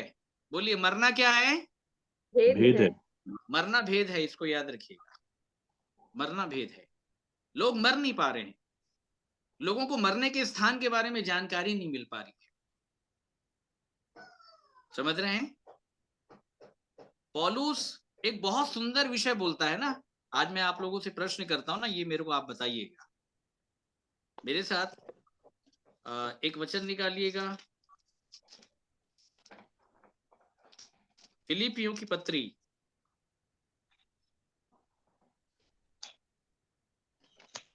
को ध्यान के साथ सुनिएगा। 1:15 से पढ़े। फिलिपियों 1:15। कुछ तो डाह और झगड़े के कारण मसीह का प्रचार करते हैं और कुछ हाँ। भली इच्छा से। कई एक तो ये जानकर कि मैं सुसमाचार के लिए उत्तर देने को ठहराया गया हूँ, प्रेम से प्रचार करते हैं। लाइन का अर्थ आप लोग समझते हैं? ये जो पौलुस बोलता है,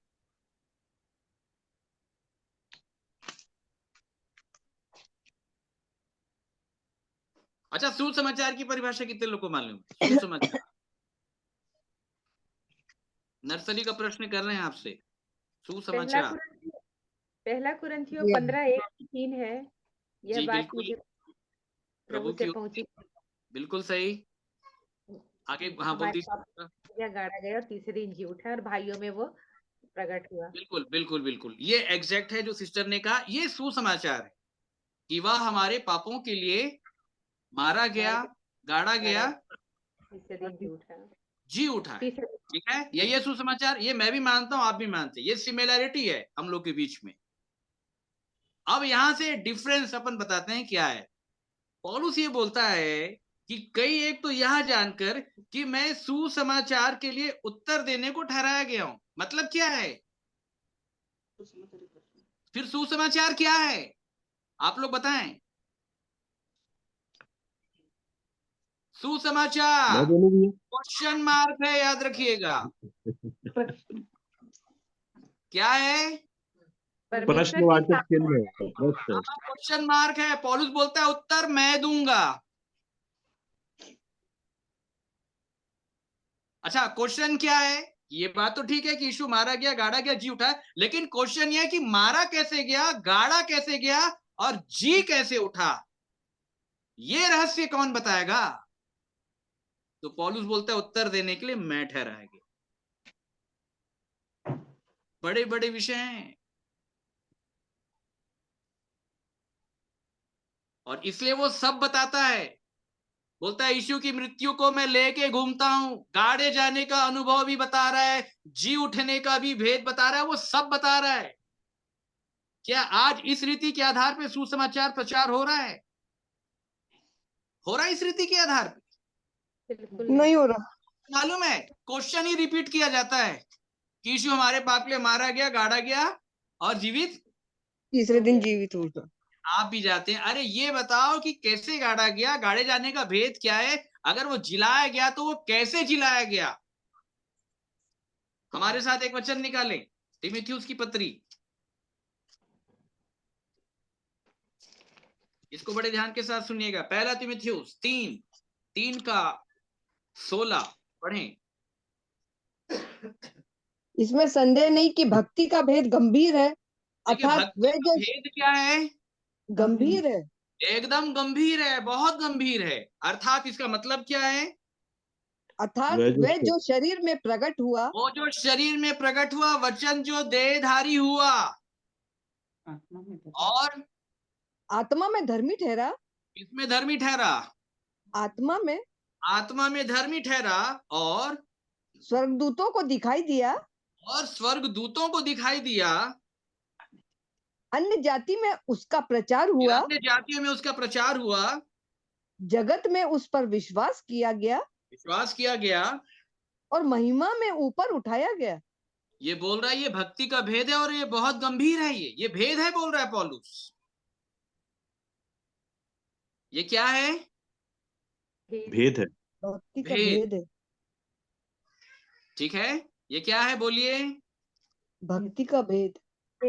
चलिए, आज सब जगह से मैं आपको थोड़ा थोड़ा बताते चलता हूं, ठीक है, ताकि हम इन बातों को जान पाए, समझ पाए कि बाइबिल क्या कहती है। हर एक विषयों को लेकर के, ठीक है। चलिए इफिसियों 5 निकालिए।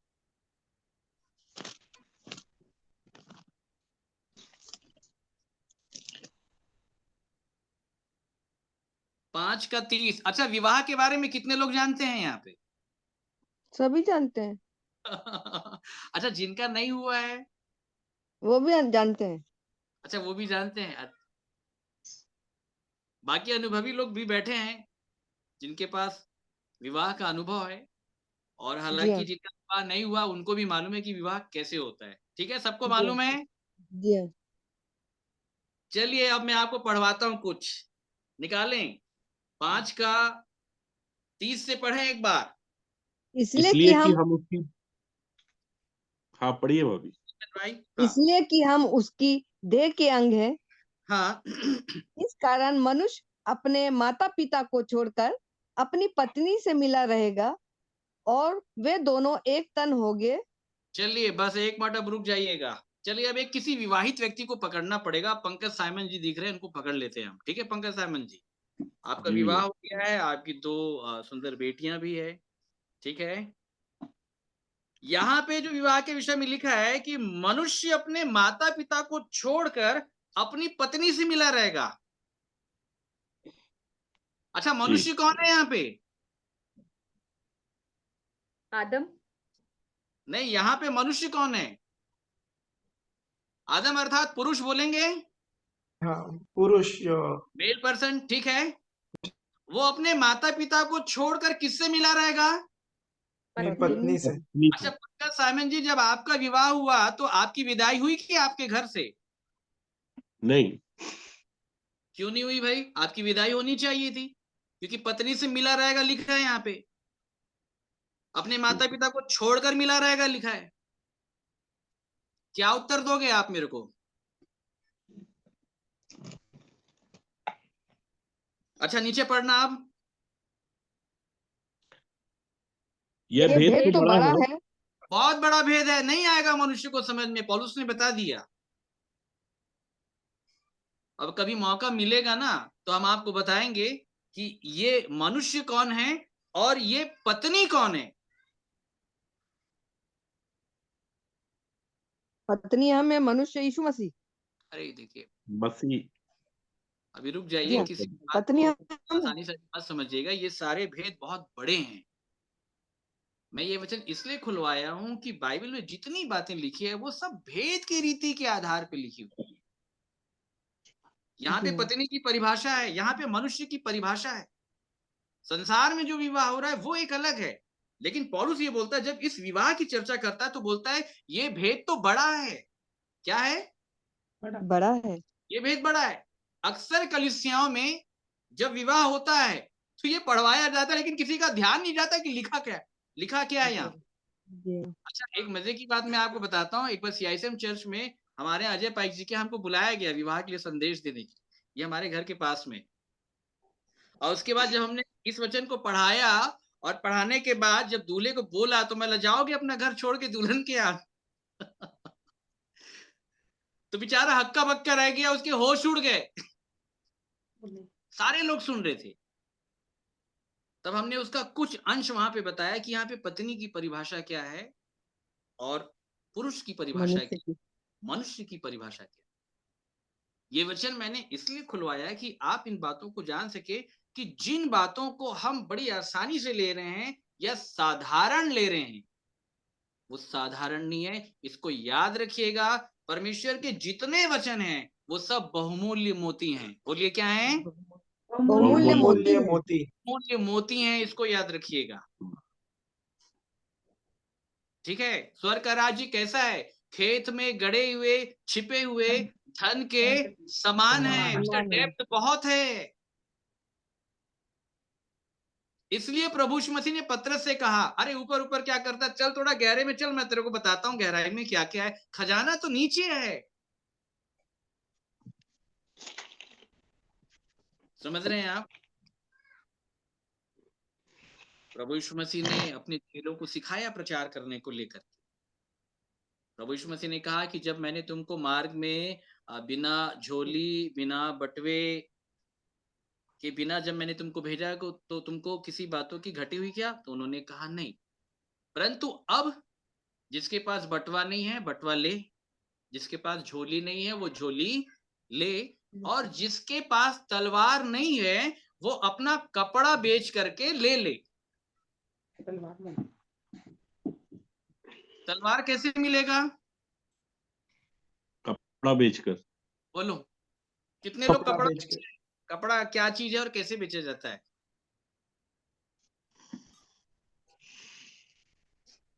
वो जो लिखा है देखो, अब इफिसियु सब लोग बोल देते हैं आत्मा की तलवार, ये बोलना बड़ा आसान है, लेकिन ये तलवार जिनके पास था ना भाई साहब, वो कपड़ा बेच के खरीदे थे। सुनना, क्या बेच के खरीदे वो थे? लड़के लोग को बोल गाड़ी के इधर रख लेंगे, उन लोग गाड़ी के लिए कुछ कुछ अरे बोल बहन, रहे थे, ऑडियो उधर ऑफ रखा कर ले, हम लोग कुछ और सुन रहे हैं अभी यहाँ पे, ठीक है।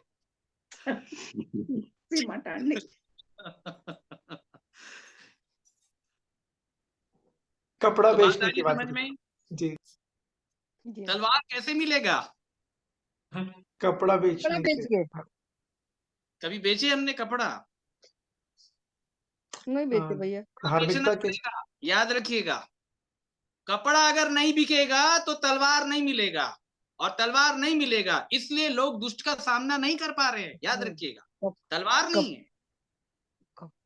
तलवार क्यों नहीं है? क्योंकि कपड़ा नहीं बेच पा रहे हैं, उनको मालूम ही नहीं कि कपड़ा बेचने का प्रोसेस, उनको मालूम ही नहीं है। अच्छा ठीक है, उसके बाद चेलों ने क्या कहा मालूम है? जैसे अभी आप लोग ले रहे हैं ना, बहुत लोग ले रहे हैं, चेलों ने कहा देख प्रभु यहाँ दो दो तलवार है। वो फिजिकल तलवार को लेकर के आ गए, हाँ प्रभु है हमारे पास। प्रभु बोला बहुत है। अब उनको क्या लगा मालूम है आपको? अच्छा, जब हमारा गुरु तलवार लेने के लिए बोल रहा है तो इसका मतलब काटना है लोगों को, ठीक है? क्या करना है?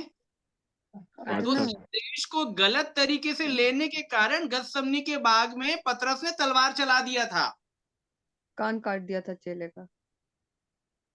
तलवार क्यों चलाया? क्योंकि उसको लगा कि गुरु ने तलवार, ये वाला तलवार लेने के लिए कहा है। प्रभु यीशु मसीह ने उसको मना किया, अपनी तलवार म्यान में रख, ये वाला तलवार नहीं है। जब बात समझ में आई तो लिखा है कि वो उद्धार का टोप, वो परमेश्वर का वचन, वो है तलवार। बात बाद में समझ में आई। आज भी लोग वैसा ही कर रहे हैं कि मसीह ने बोला कुछ और है लेकिन लोग कर कुछ और रहे हैं। याद रखिएगा, आत्मा की भाषा शरीर की भाषा में बहुत अंतर है।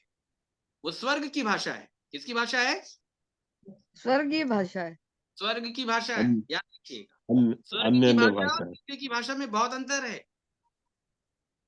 इसलिए उसने क्या कहा है वो आपको जानना और समझना पड़ेगा, ठीक है? तो ये परमेश्वर का वचन जो है ये बहुत भेदों से भरा हुआ है मेरे प्रियो, इसलिए इसको जानना और समझना हमें बहुत जरूरी है, ठीक है? अब किसी के पास अगर कोई प्रश्न है तो बिल्कुल पूछ सकते हैं, बोल सकते हैं, कोई भी प्रश्न है तो। अमन भाई आ गए, उनका प्रश्न का उत्तर। अब अमन भाई बोलेंगे जो अमन भाई को बोलना है। बोलिए अमन भाई। जी भैया, मेरा प्रश्न यही था कि मैं प्रतिदिन का जो जीवन में जी रहा हूँ उसमें मुझे निश्चयता कैसे हो कि मैं सही मार्ग में हूँ या उद्धार के मार्ग में हूँ।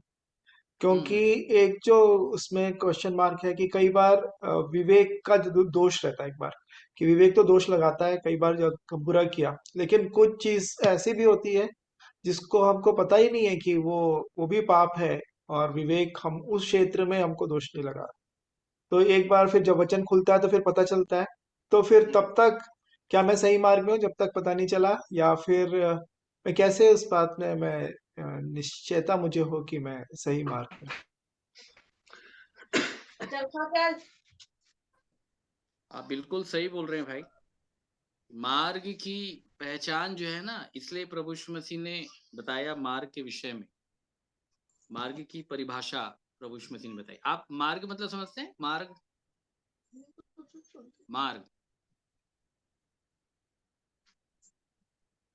मार्ग की परिभाषा केवल मार्ग, जो प्रभु यीशु मसीह ने कहा कि मार्ग मैं हूं। जी। मार्ग का मतलब क्या होता है ये मैं आपको बता देता हूँ, ठीक है? मैं आपको पढ़वाऊंगा अर्थ आपको वहां पे समझना है कि बाइबल क्या बोलती है। मेरे साथ निकालें नीति वचन 21वां अध्याय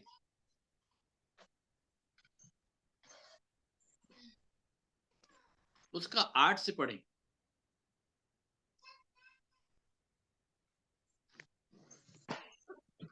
पाप से लदे हुए मनुष्य का मार्ग बहुत ही टेढ़ा होता है, परंतु जो पवित्र है उसका कर्म सीधा होता है। बस अब आप बताइए मार्ग का मतलब।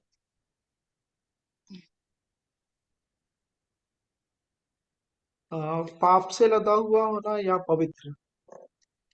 एक बार फिर से पढ़िए, फिर उसका अर्थ बताइएगा। पाप से लदे हुए मनुष्य का मार्ग बहुत ही टेढ़ा होता है, परंतु जो पवित्र है उसका कर्म सीधा होता है। अब बताइए मार्ग का मतलब क्या है? काम। कर्म, याद रखिएगा। इसे लिखा है विश्वास कर्म बिना अधूरा है। इसके बिना अधूरा है? कर्म बिना। कर्म बिना अधूरा है, इसको याद रखिए। ठीक है। अब वो नीति वचन में सुलेमान ये कहता है कि पाप से लदे हुए मनुष्य का मार्ग बहुत ही टेढ़ा होता है, परंतु जो पवित्र है, बोलिए, जो पवित्र है, पवित्र जो पवित्र है उसका कर्म क्या होता है? सीधा होता है। सीधा होता है, कर्म सीधा होता है। जब पौलुस सुसमाचार सुना रहा था तो वहां पे शैतान के बारे में एक व्यक्ति के अंदर जो था, उससे पौलुस ने कहा था कि हे कपट और चतुराई से भरे हुए शैतान, सकल धर्म के बैरी, तू कब तक परमेश्वर के सीधे मार्ग को टेढ़ा करना नहीं छोड़ेगा? ठीक है। तो मार्ग का मतलब ही होता है कर्म। बोलिए, मार्ग का मतलब क्या होता है? कर्म होता है। और जो पवित्र है उसका कर्म सीधा है, वो सही मार्ग में। ठीक है। जी। वो पवित्र है, वो सही मार्ग में है। और जो पवित्र नहीं है, ठीक है, वो याद रखिएगा उसका मार्ग कैसा है? टेढ़ा है। टेढ़ा है। उसको ये नहीं मालूम कि वो कहां जा रहा है, तो कुछ नहीं मालूम। लेकिन जो पवित्र होता है उसका कर्म सीधा होता है। ठीक है। तो पवित्रता कैसे मिलती है? कर्म बिना, कर्म के साथ, कर्म के साथ। पवित्रता कैसे मिलती है? कर्म के साथ। क्योंकि जब तक एक व्यक्ति पवित्रता में नहीं आएगा उसका मार्ग सीधा नहीं होगा, याद रखिए। ठीक है। और याद रखिएगा, अच्छा, मार्ग सीधा होने से क्या होता है? आपको मंजिल दिखाई देगी, फोकस पॉइंट आपको दिखाई देगा, सिद्ध करने वाला इशू आपको दिखाई देगा सीधे मार्ग में। कैसे मार्ग में? सीधे मार्ग में। सीधे मार्ग में। इसको याद रखिएगा।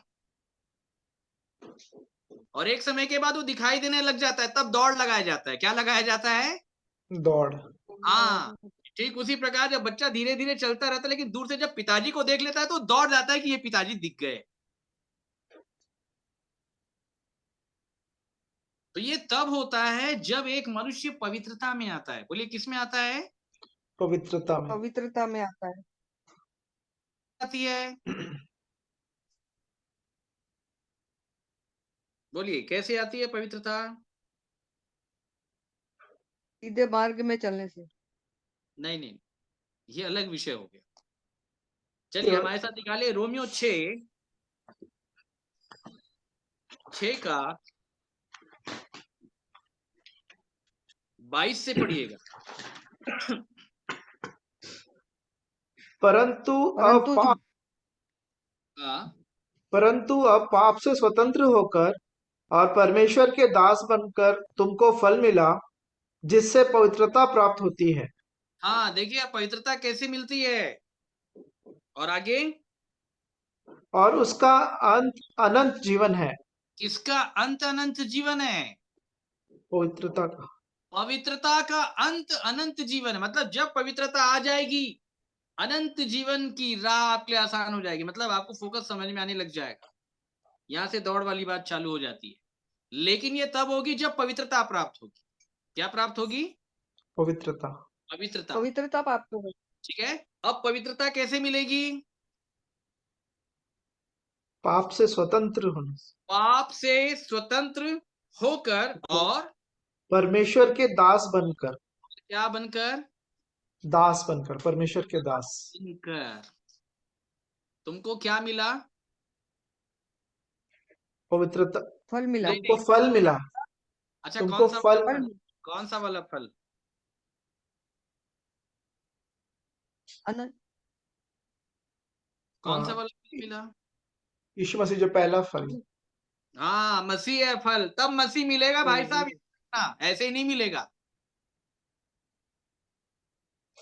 ठीक है, इन बातों को समझना है। अब अगर बाइबल बंद कर दो तो हम परमेश्वर के पवित्र लोग हैं, ये बोलने में बड़ी आसानी है कि नहीं? लेकिन बाइबल खोलोगे ना तो परमेश्वर नियम कानून बता देगा कि ऐसे ऐसे पवित्र बनते हैं। बता रही समझ में? तो यहाँ पे साफ लिखा है कि पाप से स्वतंत्र होकर और परमेश्वर के दास बनकर तुमको फल मिला। रोमियो 8 में पौलुस कहता है हमारे पास वो आत्मा का पहला फल है। कौन? मसीह। वो कब मिलता है? जब एक व्यक्ति दास बनता है। क्या बनता है?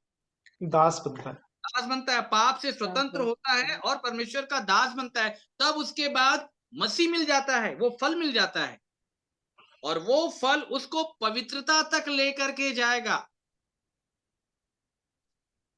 बोलिए कहां तक लेकर के जाएगा? पवित्रता तक। तब वो फल उसको पवित्रता तक लेकर के जाएगा। मेरे पवित्रता तक। तब जा करके वो पवित्रता आपको मिलेगी। याद रखिएगा, नहीं तो पवित्रता नहीं मिलेगी। तो पवित्रता लेने के लिए क्या करना पड़ेगा? पाप से स्वतंत्र दास होना, बनना पड़ेगा। परमेश्वर के पाप दास से बनना। स्वतंत्र होना पड़ेगा और दूसरा अब विषय परमेश्वर के दास बनना। दास बनना पड़ेगा। अच्छा, जो लेटर लिख रहा है ना वो कौन है, वो मैं भी आपको बता देता हूँ। रोमियो 1 निकालिए, 1 का 1 से पढ़ें। पौलुस की ओर से जो यीशु मसीह का दास है। बोलिए क्या है? दास है। और कुछ नहीं है दास है। और कुछ नहीं है। पौलुस जब लेटर लिख रहा है, डेजिग्नेशन क्या है उसका? दास, यीशु मसीह का दास। और कुछ नहीं है, प्रेरित नहीं है। और प्रेरित होने के लिए बुलाया गया। ये देखिए नीचे लिखा हुआ है, वो दिख रहा होगा अभी। मतलब प्रेरित है कि नहीं फिर? अभी तक नहीं हुए। अरे देखो अमन भाई, बड़ी बात बोल रहे हो कि नहीं है बोल रहा है अभी तक? बस इसी बड़ी बात को हमको जानना है। जब वो लेटर लिख रहा है ना, वो खुद बता रहा है कि मैं प्रेरित होने के लिए बुलाया गया हूं, मैं बना नहीं हूं। लेकिन अभी वो कौन है? दास। यीशु मसीह का दास है लिखा है। ठीक है, इसलिए उसको मालूम है पाप से स्वतंत्र हो गया, दास बन गया। अब उसको मालूम है पवित्रता मिलने वाली है, उसको मालूम है अब आगे क्या मिलेगा। इसलिए वो जब लेटर लिख रहा है तो वो बता पा रहा है। आ रही है बात समझ में? तो दास का मतलब क्या है? कि वो पाप से स्वतंत्रता के बाद वाला स्टेप में आ केवल गए। दास का मतलब दास। जो शमूएल बालक के पास चलते हैं, थोड़ा सा याद करें। कि हे प्रभु क्या तेरा दास सुन रहा है। हाँ, उसको बार बार आवाज परमेश्वर का आत्मा दे रहा था। वो एली के पास जाता था। ठीक है, वो जान गया कि इसको यहोवा आवाज दे रहा है, तो बोले अब की बार आवाज आएगी ना, शमूएल शमूएल, तब बोलना क्या है प्रभु तेरा दास सुन रहा है। तो दास मतलब सुनने वाला। क्या करने वाला? सुनने वाला। याद रखिएगा। अच्छा, आप कैसे सुनेंगे ये समझा दीजिए मेरे को। वचन जब पढ़ेंगे तब।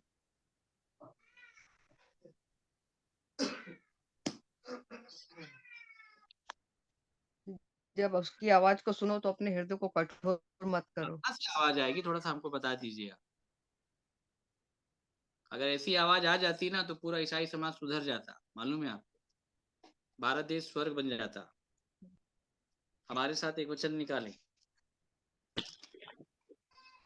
रोमियो की पत्री 10वां अध्याय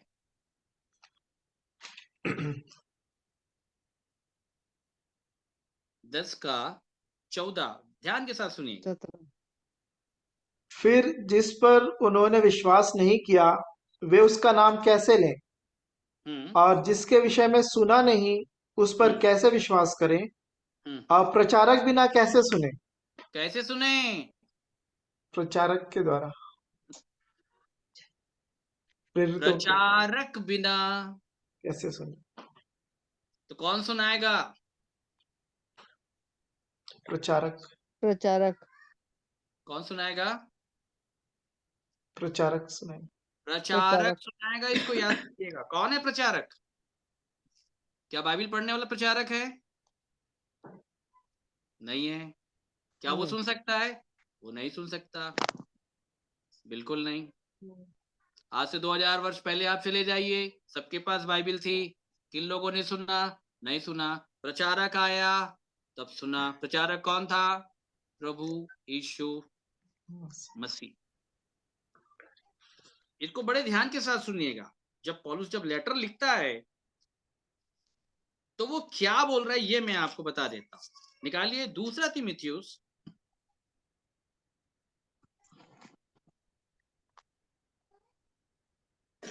1 अध्याय। अब इसको ध्यान के साथ सुनिएगा, उसका 10 से पढ़। पर अब हमारे उद्धारकर्ता मसीह यीशु के प्रकट होने के द्वारा प्रकाशित हुआ, जिसने मृत्यु का नाश किया और जीवन और अमरता को उस सुसमाचार के द्वारा प्रकाशमान कर दिया, जिसके लिए मैं प्रचारक और प्रेरित और उपदेशक भी ठहरा। बोल रहा है, प्रचारक ठहरा। मैं क्या ठहरा? प्रचारक। देखिए, प्रचारक अलग है और प्रेरित अलग है बोल रहा है। उसके पास 3 प्रकार के डेजिग्नेशन थे पौलुस के पास। प्रचारक है और प्रेरित है और उपदेशक भी ठहरा। अब आप मेरे को बताइए प्रचारक की क्या परिभाषा है, क्योंकि पौलुस ने साफ बता दिया। और प्रचारक बिना कैसे सुने? वो जो लिखा है ना, विश्वास सुनने से और सुनना मसीह के वचन से होता है, वो प्रचारक ही सुना सकता है मेरे भाई, इसको याद रखिए। कौन सुना सकता है? प्रचारक ही। प्रचारक। खोजा के बारे में आप जानते हैं ना कि वो बाइबल पढ़ रहा था जी। फिलिप्पुस पहुंच गया उसके पास, उसने पूछा, अरे जो पढ़ता है समझता है। बोले अगर कोई समझाएगा नहीं तो कहां से समझूंगा? वो प्रचारक था। आज ठीक ऐसे ही सच्चे प्रचारक की आवश्यकता है। बोलिए कैसे प्रचारक? सच्चे प्रचारक। सभी नहीं है, ये आपको समझना है। देखिए, मैं किसी का विरोधी नहीं हूं, लेकिन मेरे को मालूम है प्रचारक की क्या परिभाषा है, इसको याद रखिएगा। अगर आप इंजीनियर है ना, आपने सिविल सेक्शन में अगर आपने इंजीनियरिंग अगर आपने की है, तो अगर कोई दूसरा इंजीनियर आएगा ना, उसकी बात से आप जान लेंगे कि हाँ भैया ये भी इंजीनियर। और अगर कोई झूठ बोल रहा होगा तो आप उसकी बात से पकड़ लेंगे कि भैया ये फर्जी है, इसको मालूम कुछ नहीं है, ये भले बोल रहा है अपने आप को इंजीनियर। इसको याद रखिए। तो ठीक उसी प्रकार से हमको ये ज्ञान होना बहुत जरूरी है, तब आप सामने वाले को टैली कर पाएंगे कि वो सही है कि वो गलत है। तो प्रचारक की परिभाषा क्या है? प्रचारक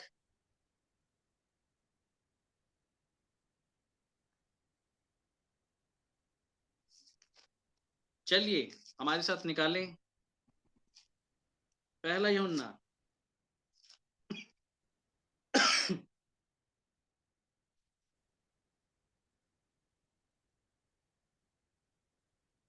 माफ कीजिएगा, तीतुस है। हाँ, तीतुस की पत्री निकालिए 1 अध्याय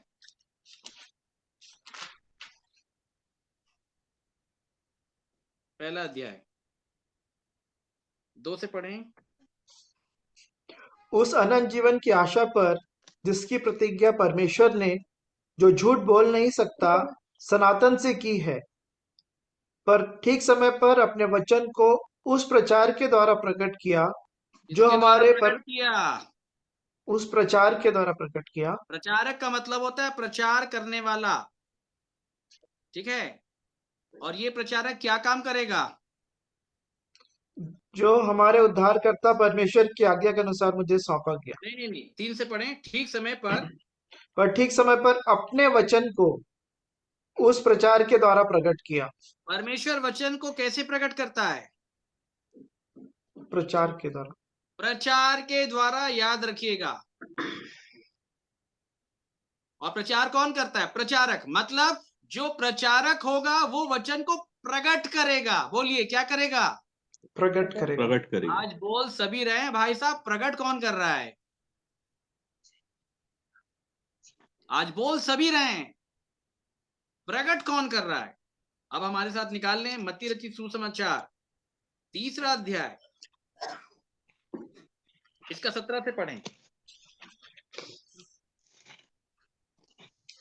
और देखो ये आकाशवाणी हुई। 4 का 17।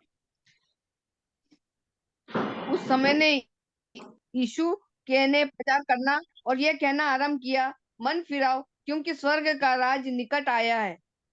क्या प्रचार किया प्रभु यीशु मसीह ने? यीशु ने उस मन समय से फिराओ यीशु ने क्योंकि स्वर्ग का राज्य निकट आया है। यही प्रचार किया उसने। निकट आया है। जी पक्का? जी हाँ पक्का? जी। यीशु ने प्रचार करना और यह कहना आरंभ किया। एक बार फिर से बाइबल पढ़ लें, अच्छे से पढ़ लें।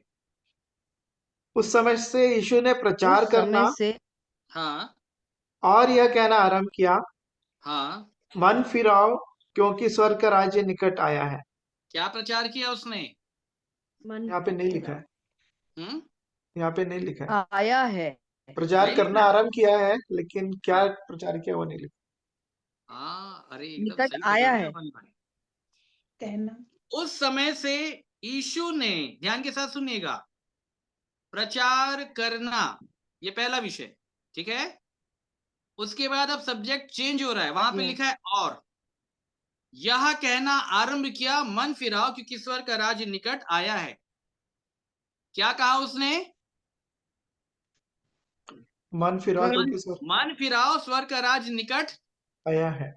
आया। तो प्रचार क्या किया? आया ये तो है। कहने की क्रिया, उसने कहा कि मन फिराओ स्वर्ग का राज्य निकट आया। तो प्रचार क्या किया था? ये मूसा और भविष्यवक्ताओं की पुस्तक में जो लिखा गया है मेरे बारे में। प्रचार क्या किया? लिखा है उस समय से यीशु ने प्रचार करना और यह कहना आरंभ किया। मतलब कहना अलग है और प्रचार करना अलग है, इसलिए और शब्द आया है। उस समय से यीशु ने प्रचार करना अर्थात परमेश्वर को अपनी देह में प्रकट करना आरंभ किया। प्रकट, क्योंकि मैंने आपको बताया तीतुस की किताब से, प्रचार का मतलब होता है प्रकट करना। परमेश्वर को किसी ने कभी नहीं देखा, इकलौते पुत्र ने उसे क्या किया? प्रकट किया। इसे कहते हैं प्रचार, याद रखिएगा। आज लोग बस केवल कह रहे हैं, प्रकट कोई नहीं कर रहा है, याद रखिएगा। तो वो प्रचारक नहीं है। और उनसे सुनने से भी कोई लाभ नहीं होने वाला है, जीवन वैसे का वैसे ही रहेगा। ये समझ ले ध्यान के साथ, क्योंकि वो प्रचारक नहीं है, बाइबल के अनुसार नहीं है। परमेश्वर ने कहा ये भविष्यवक्ता, ये लोग बिना मेरे भेजे दौड़े चले जाते हैं, इनको मैंने नहीं भेजा है, ये अपनी ओर से जा रहे हैं। ऐसा नहीं, बाइबल में साफ लिखा है, प्रेरितों के काम में लिखा है कि यीशु आरंभ से ठीक करता रहा और सिखाता रहा। लिखा है करता रहा और सिखाता रहा। आज लोग सिखाने में लगे हैं, कर खुद नहीं रहे। आज से 2000 वर्ष पहले भी यही समस्या थी। प्रभु यीशु मसीह ने कहा कि तुम भारी बोझ उठा के मनुष्य के ऊपर लाद देते हो, खुद एक उंगली का एफर्ट नहीं लगाते उस बोझ के ऊपर में। आप समझ रहे हैं? और पौलुस जैसा प्रेरित क्या है? बोलता है मैं सुसमाचार की घटी बॉडी में उठाता हूं, कलीसिया के लिए पूरी करता हूं, सबका बोझ उठा लेता हूं, कहता है वो। इसलिए पौलुस को आदर्श बताया गया बाइबल में। सो प्रचारक वही हैं जो यीशु को प्रकट कर रहे हैं। क्या कर रहे हैं? प्रकट कर रहे हैं। यीशु क्या को है प्रकट पहला कर रहे हैं। प्रकटीकरण? पहला प्रकटीकरण उसकी मृत्यु है, जो पौलुस कहता है मैं यीशु की मृत्यु को अपनी देह में लेके फिरता हूँ। घूमता हूं, देह में लेके घूमता हूं, वो ये कहता है।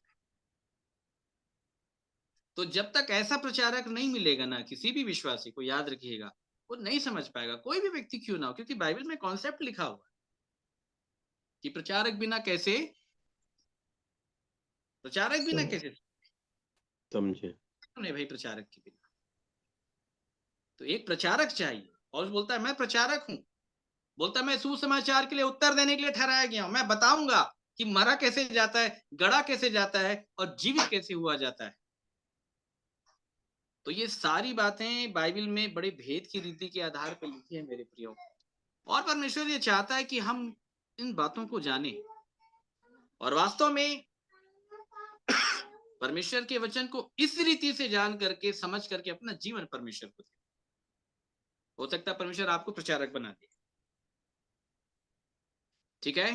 हो सकता है परमेश्वर आपको प्रचारक बना दे, हो सकता है वो आपकी बॉडी में देहधारी होना चाहता है, लेकिन ये तब होगा जब एक मनुष्य अपनी दशा का पूर्णतः अंगीकार कर लेगा। तो लिखा है कि प्रचारक बिना कैसे सुने, कैसे सुने।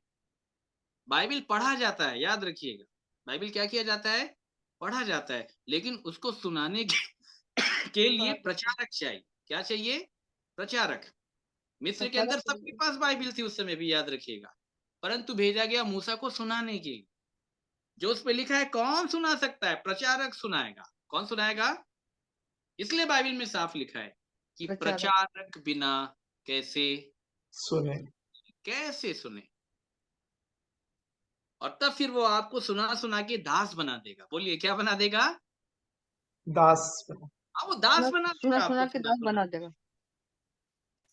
वो दास बना देगा, अपना दास बना लेगा। ठीक है? फिर दास बनने के बाद फल मिल जाएगा। क्या? मसीह मिल जाएगा। कौन मिल जाएगा?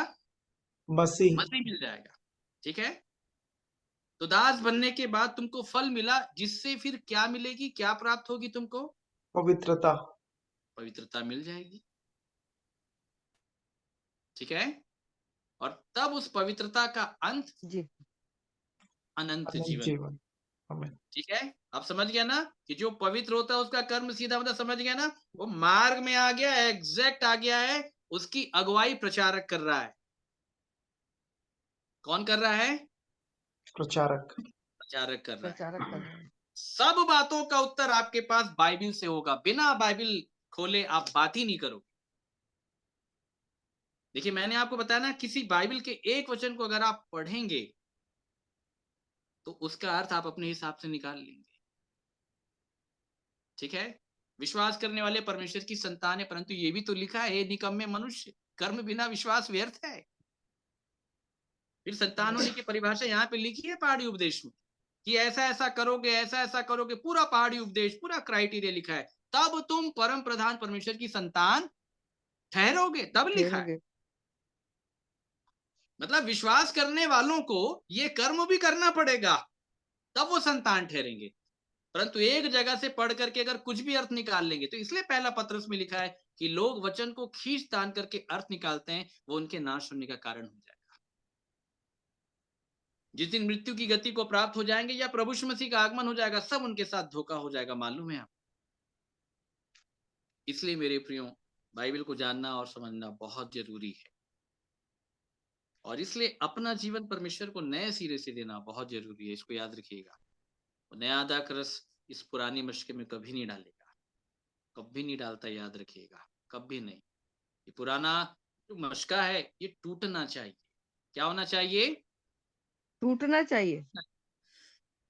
सामरी स्त्री के मटके को भी प्रभु यीशु मसीह ने तोड़ दिया अपने वचन के द्वारा। अच्छा, कौन सा मटका था मालूम है आपको? आप सबके पास मटके हैं, आप सबका मटका टूटना चाहिए। जब तक कि ये मटका रहेगा, ये नया दाख रस, ये जो मैं बोल रहा हूं, ये मशकों में नहीं आएगा, क्योंकि ये मटके पुराने हैं। कौन सा मटका था? प्रभु यीशु मसीह ने बताया जब शास्त्रियों और फरीसियों से वो बात कर रहे थे कि तुम अपने बाप दादाओं के पाप के घड़े को पूरी रीति से भर दो। तो सामरी स्त्री के पास कौन सा मटका था? बाप दादाओं वाला, परंपरा वाला, रीति विधि वाला। और ये पाप का मटका, ये पाप का घड़ा है, इसमें अनंत जीवन का जल नहीं आएगा। प्रभु यीशु मसीह ने बताया इस मटके को छोड़, इसलिए वो छोड़ के नगर में चली गई। आप समझ रहे हैं?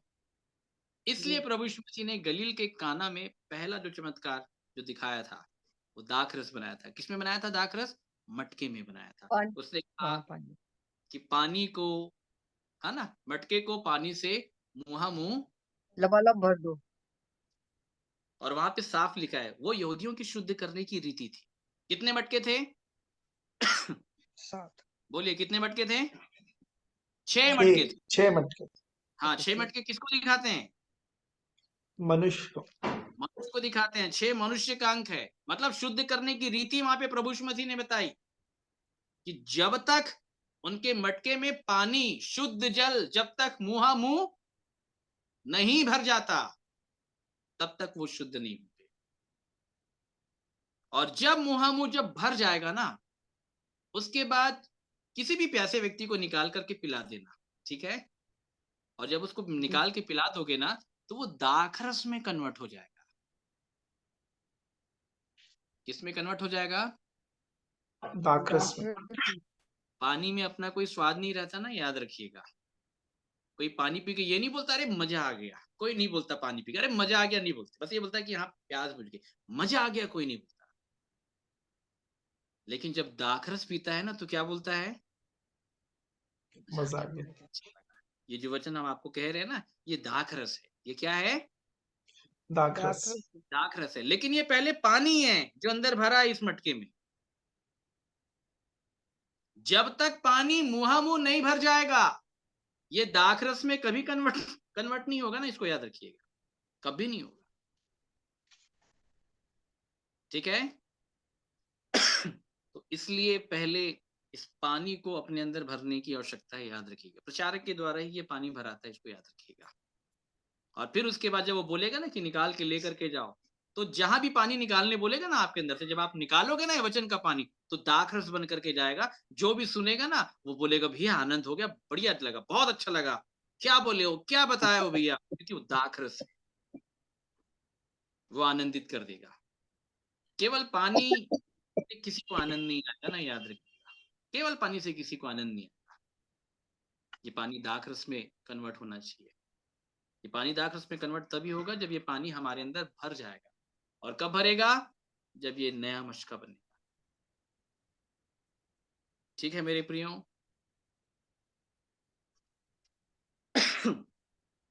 तो ये परमेश्वर का वचन है। परमेश्वर बहुत अद्भुत रीति से हमसे बातचीत करना चाहता है। वो यही चाहता है कि हम में से हर एक जन परमेश्वर को उसकी आत्मा की रीति के आधार पे जाने। परमेश्वर को अगर हम जाने पहचाने तो बाइबल के आधार पे पहचाने कि बाइबल में क्या लिखा है, और एक जगह से नहीं, सब जगह से टैली करके पहचाने। याद रखिएगा, क्योंकि याद रखिएगा दुष्ट हमेशा एक जगह से ही बात करता है। कितने जगह से? वो जब प्रभु यीशु मसीह से बात करते हैं तो उसने कहा चल अपने आप को यहां से गिरा दे। प्रभु यीशु मसीह ने पूछा क्यों? क्योंकि उसने कहा लिखा है। एक जगह का वचन रखता है, हमेशा याद रखिएगा। तब प्रभु यीशु मसीह ने कंडीशन बताया, अरे वो वचन उस चीज के लिए नहीं लिखा हुआ जो तू बोल रहा है। तू जो बोल रहा है ना, ये मेरे प्रभु परमेश्वर की तू परीक्षा करवा रहा है, और वो परीक्षा लेना मना लिखा है। वो तो उस कंडीशन के लिए लिखा हुआ है कि जब लोग मुझको धक्का दे देंगे तब वो उठा लेगा, जबरदस्ती कूदने के लिए नहीं लिखा है। एक वचन वो हमेशा कोट करता है, इसको याद रखिएगा। भजन संहिता 56 में लिखा है कि वो परमेश्वर के वचन का करता है। वो बहुत सारे विषयों को बोलता है। वो खुद परमेश्वर के वचन को मानता नहीं, लेकिन उस वचन से वो बात करता है। एक वचन से वो बात करता है मेरे प्रियो। नहीं, याद रखिएगा, इस तलवार का वो गलत उपयोग कर रहा है, और इसलिए हम इस तलवार का सही उपयोग करना जाने मेरे प्रियो। तो अच्छा है परमेश्वर हम सबकी सहायता करें इन वचनों के द्वारा। आगे का भाग आप लोग के हाथ में होगा मेरे प्रियो।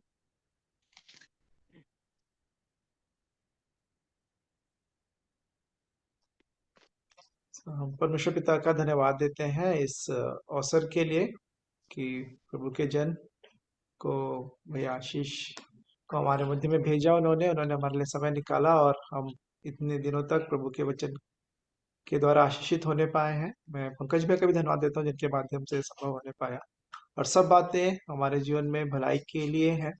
सो मेरा विश्वास है कि हमारे लिए जो वचन हम तक पहुंचे हैं, व्यक्तिगत तौर पे हमने उसे अपने लिए जीवन में ग्रहण किया है, और वो हमारे जीवन में हम सुनने वाले नहीं परंतु उस पर चलने वाले बने, चलने पाए। प्रभु दया अनुग्रह करें। सो मैं परमेश्वर पिता का हर एक बातों के लिए धन्यवाद देता हूँ, और हर एक उन प्रियों का भी जो इस संगति में जुड़ने पाए हैं प्रतिदिन। मैं परमेश्वर पिता का समूह के लिए मैं धन्यवाद देता हूँ। सो अभी समय होगा कि हम अंतिम प्रार्थना में जाएंगे, और यदि कोई प्रार्थना में अगुवाई करेंगे, पंकज भैया आप यदि अंतिम प्रार्थना में हमारे अगुवाई करें। जी जी थैंक यू भैया। सो मैं भी आशीष भैया को धन्यवाद देता हूँ इन सुंदर वचनों के लिए जिनके द्वारा हम सब आशीषित होने पाए। और मैं निवेदन करूंगा कि जब कभी हम उनसे आग्रह करें तो वो जरूर ब्लेसेड फैमिली के हमारे इस ग्रुप में जुड़ने का कष्ट करें और अपना कीमती समय निकालें, ताकि हम परमेश्वर के उन वचनों के द्वारा जिनसे हमारी आत्मिक उन्नति होती है हम आशीषित होने पाए। और जैसा कि आपका नाम है आशीष, तो आपको आशीष बांटना भी है भैया। सो मैं आपसे निवेदन करूंगा कि जब कभी भी हम लोग आपको आमंत्रित करें, या आप कभी अपने आप से भी जुड़ सकते हैं भैया, तो आपको पूरा अवसर मिलेगा। और आइए हम प्रार्थना में जाएंगे। धन्यवाद धन्यवाद धन्यवाद धन्यवाद धन्यवाद धन्यवाद देते सनातन विराट अद्वित असीमित सर्वशक्तिमान परमेश्वर पिता, धन्यवाद देते हैं आज के इन जीवित वचनों के लिए पिता परमेश्वर, जो आपने भाई आशीष के मुख से होकर हमसे कहा, हमसे बोला और हमसे बातचीत किया, जिसके द्वारा पिता परमेश्वर हमने हमारे भीतर जो अंधकार है, जो बुराइयां हैं, जो कमियां हैं, जो घटियां हैं, जो विधि जो नियम जिन्हें हम नहीं जानते नहीं समझते पिताजी, उन्हें हमने जाना और समझा पिता। और जो भी हमारे आत्मिक जीवन के लिए रुकावट है, वो बातों को पिता परमेश्वर आपने हम पर प्रकट किया। और आगे भी पिता परमेश्वर हमें इसी रीति से उन बातों को बताएं, अर्थात उन बातों को प्रकट करें जिनके द्वारा हमारा आत्मिक स्तर बढ़ने पाए पिताजी, हम वास्तविक रूप से मरने पाए पिताजी। क्योंकि जैसा कि आपका वचन कहता है कि ये बात सत्य और हर प्रकार से मानने की योग्य है कि यदि हम उसके साथ मर गए तो उसके साथ जिएंगे भी। और यही सत्य है पिताजी कि हम आपके समक्ष आकर पिता परमेश्वर अपने सारे दोषों का विवरण करने पाए, ताकि हम निर्दोष ठहरे पिताजी, और अपने मुंह से उन लज्जा के गुप्त कामों का अंगीकार करने पाए पिताजी, जिनको आप चाहते हैं कि हम छोड़ने वाले हों, त्यागने वाले हो सके।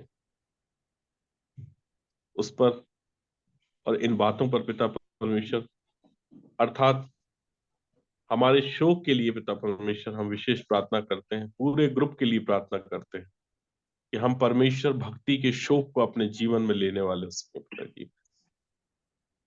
क्योंकि आपका वचन हमें इस बात की शिक्षा देता है कि परमेश्वर भक्ति का शोक ऐसा पश्चाताप उत्पन्न करता है जिसका परिणाम उद्धार है।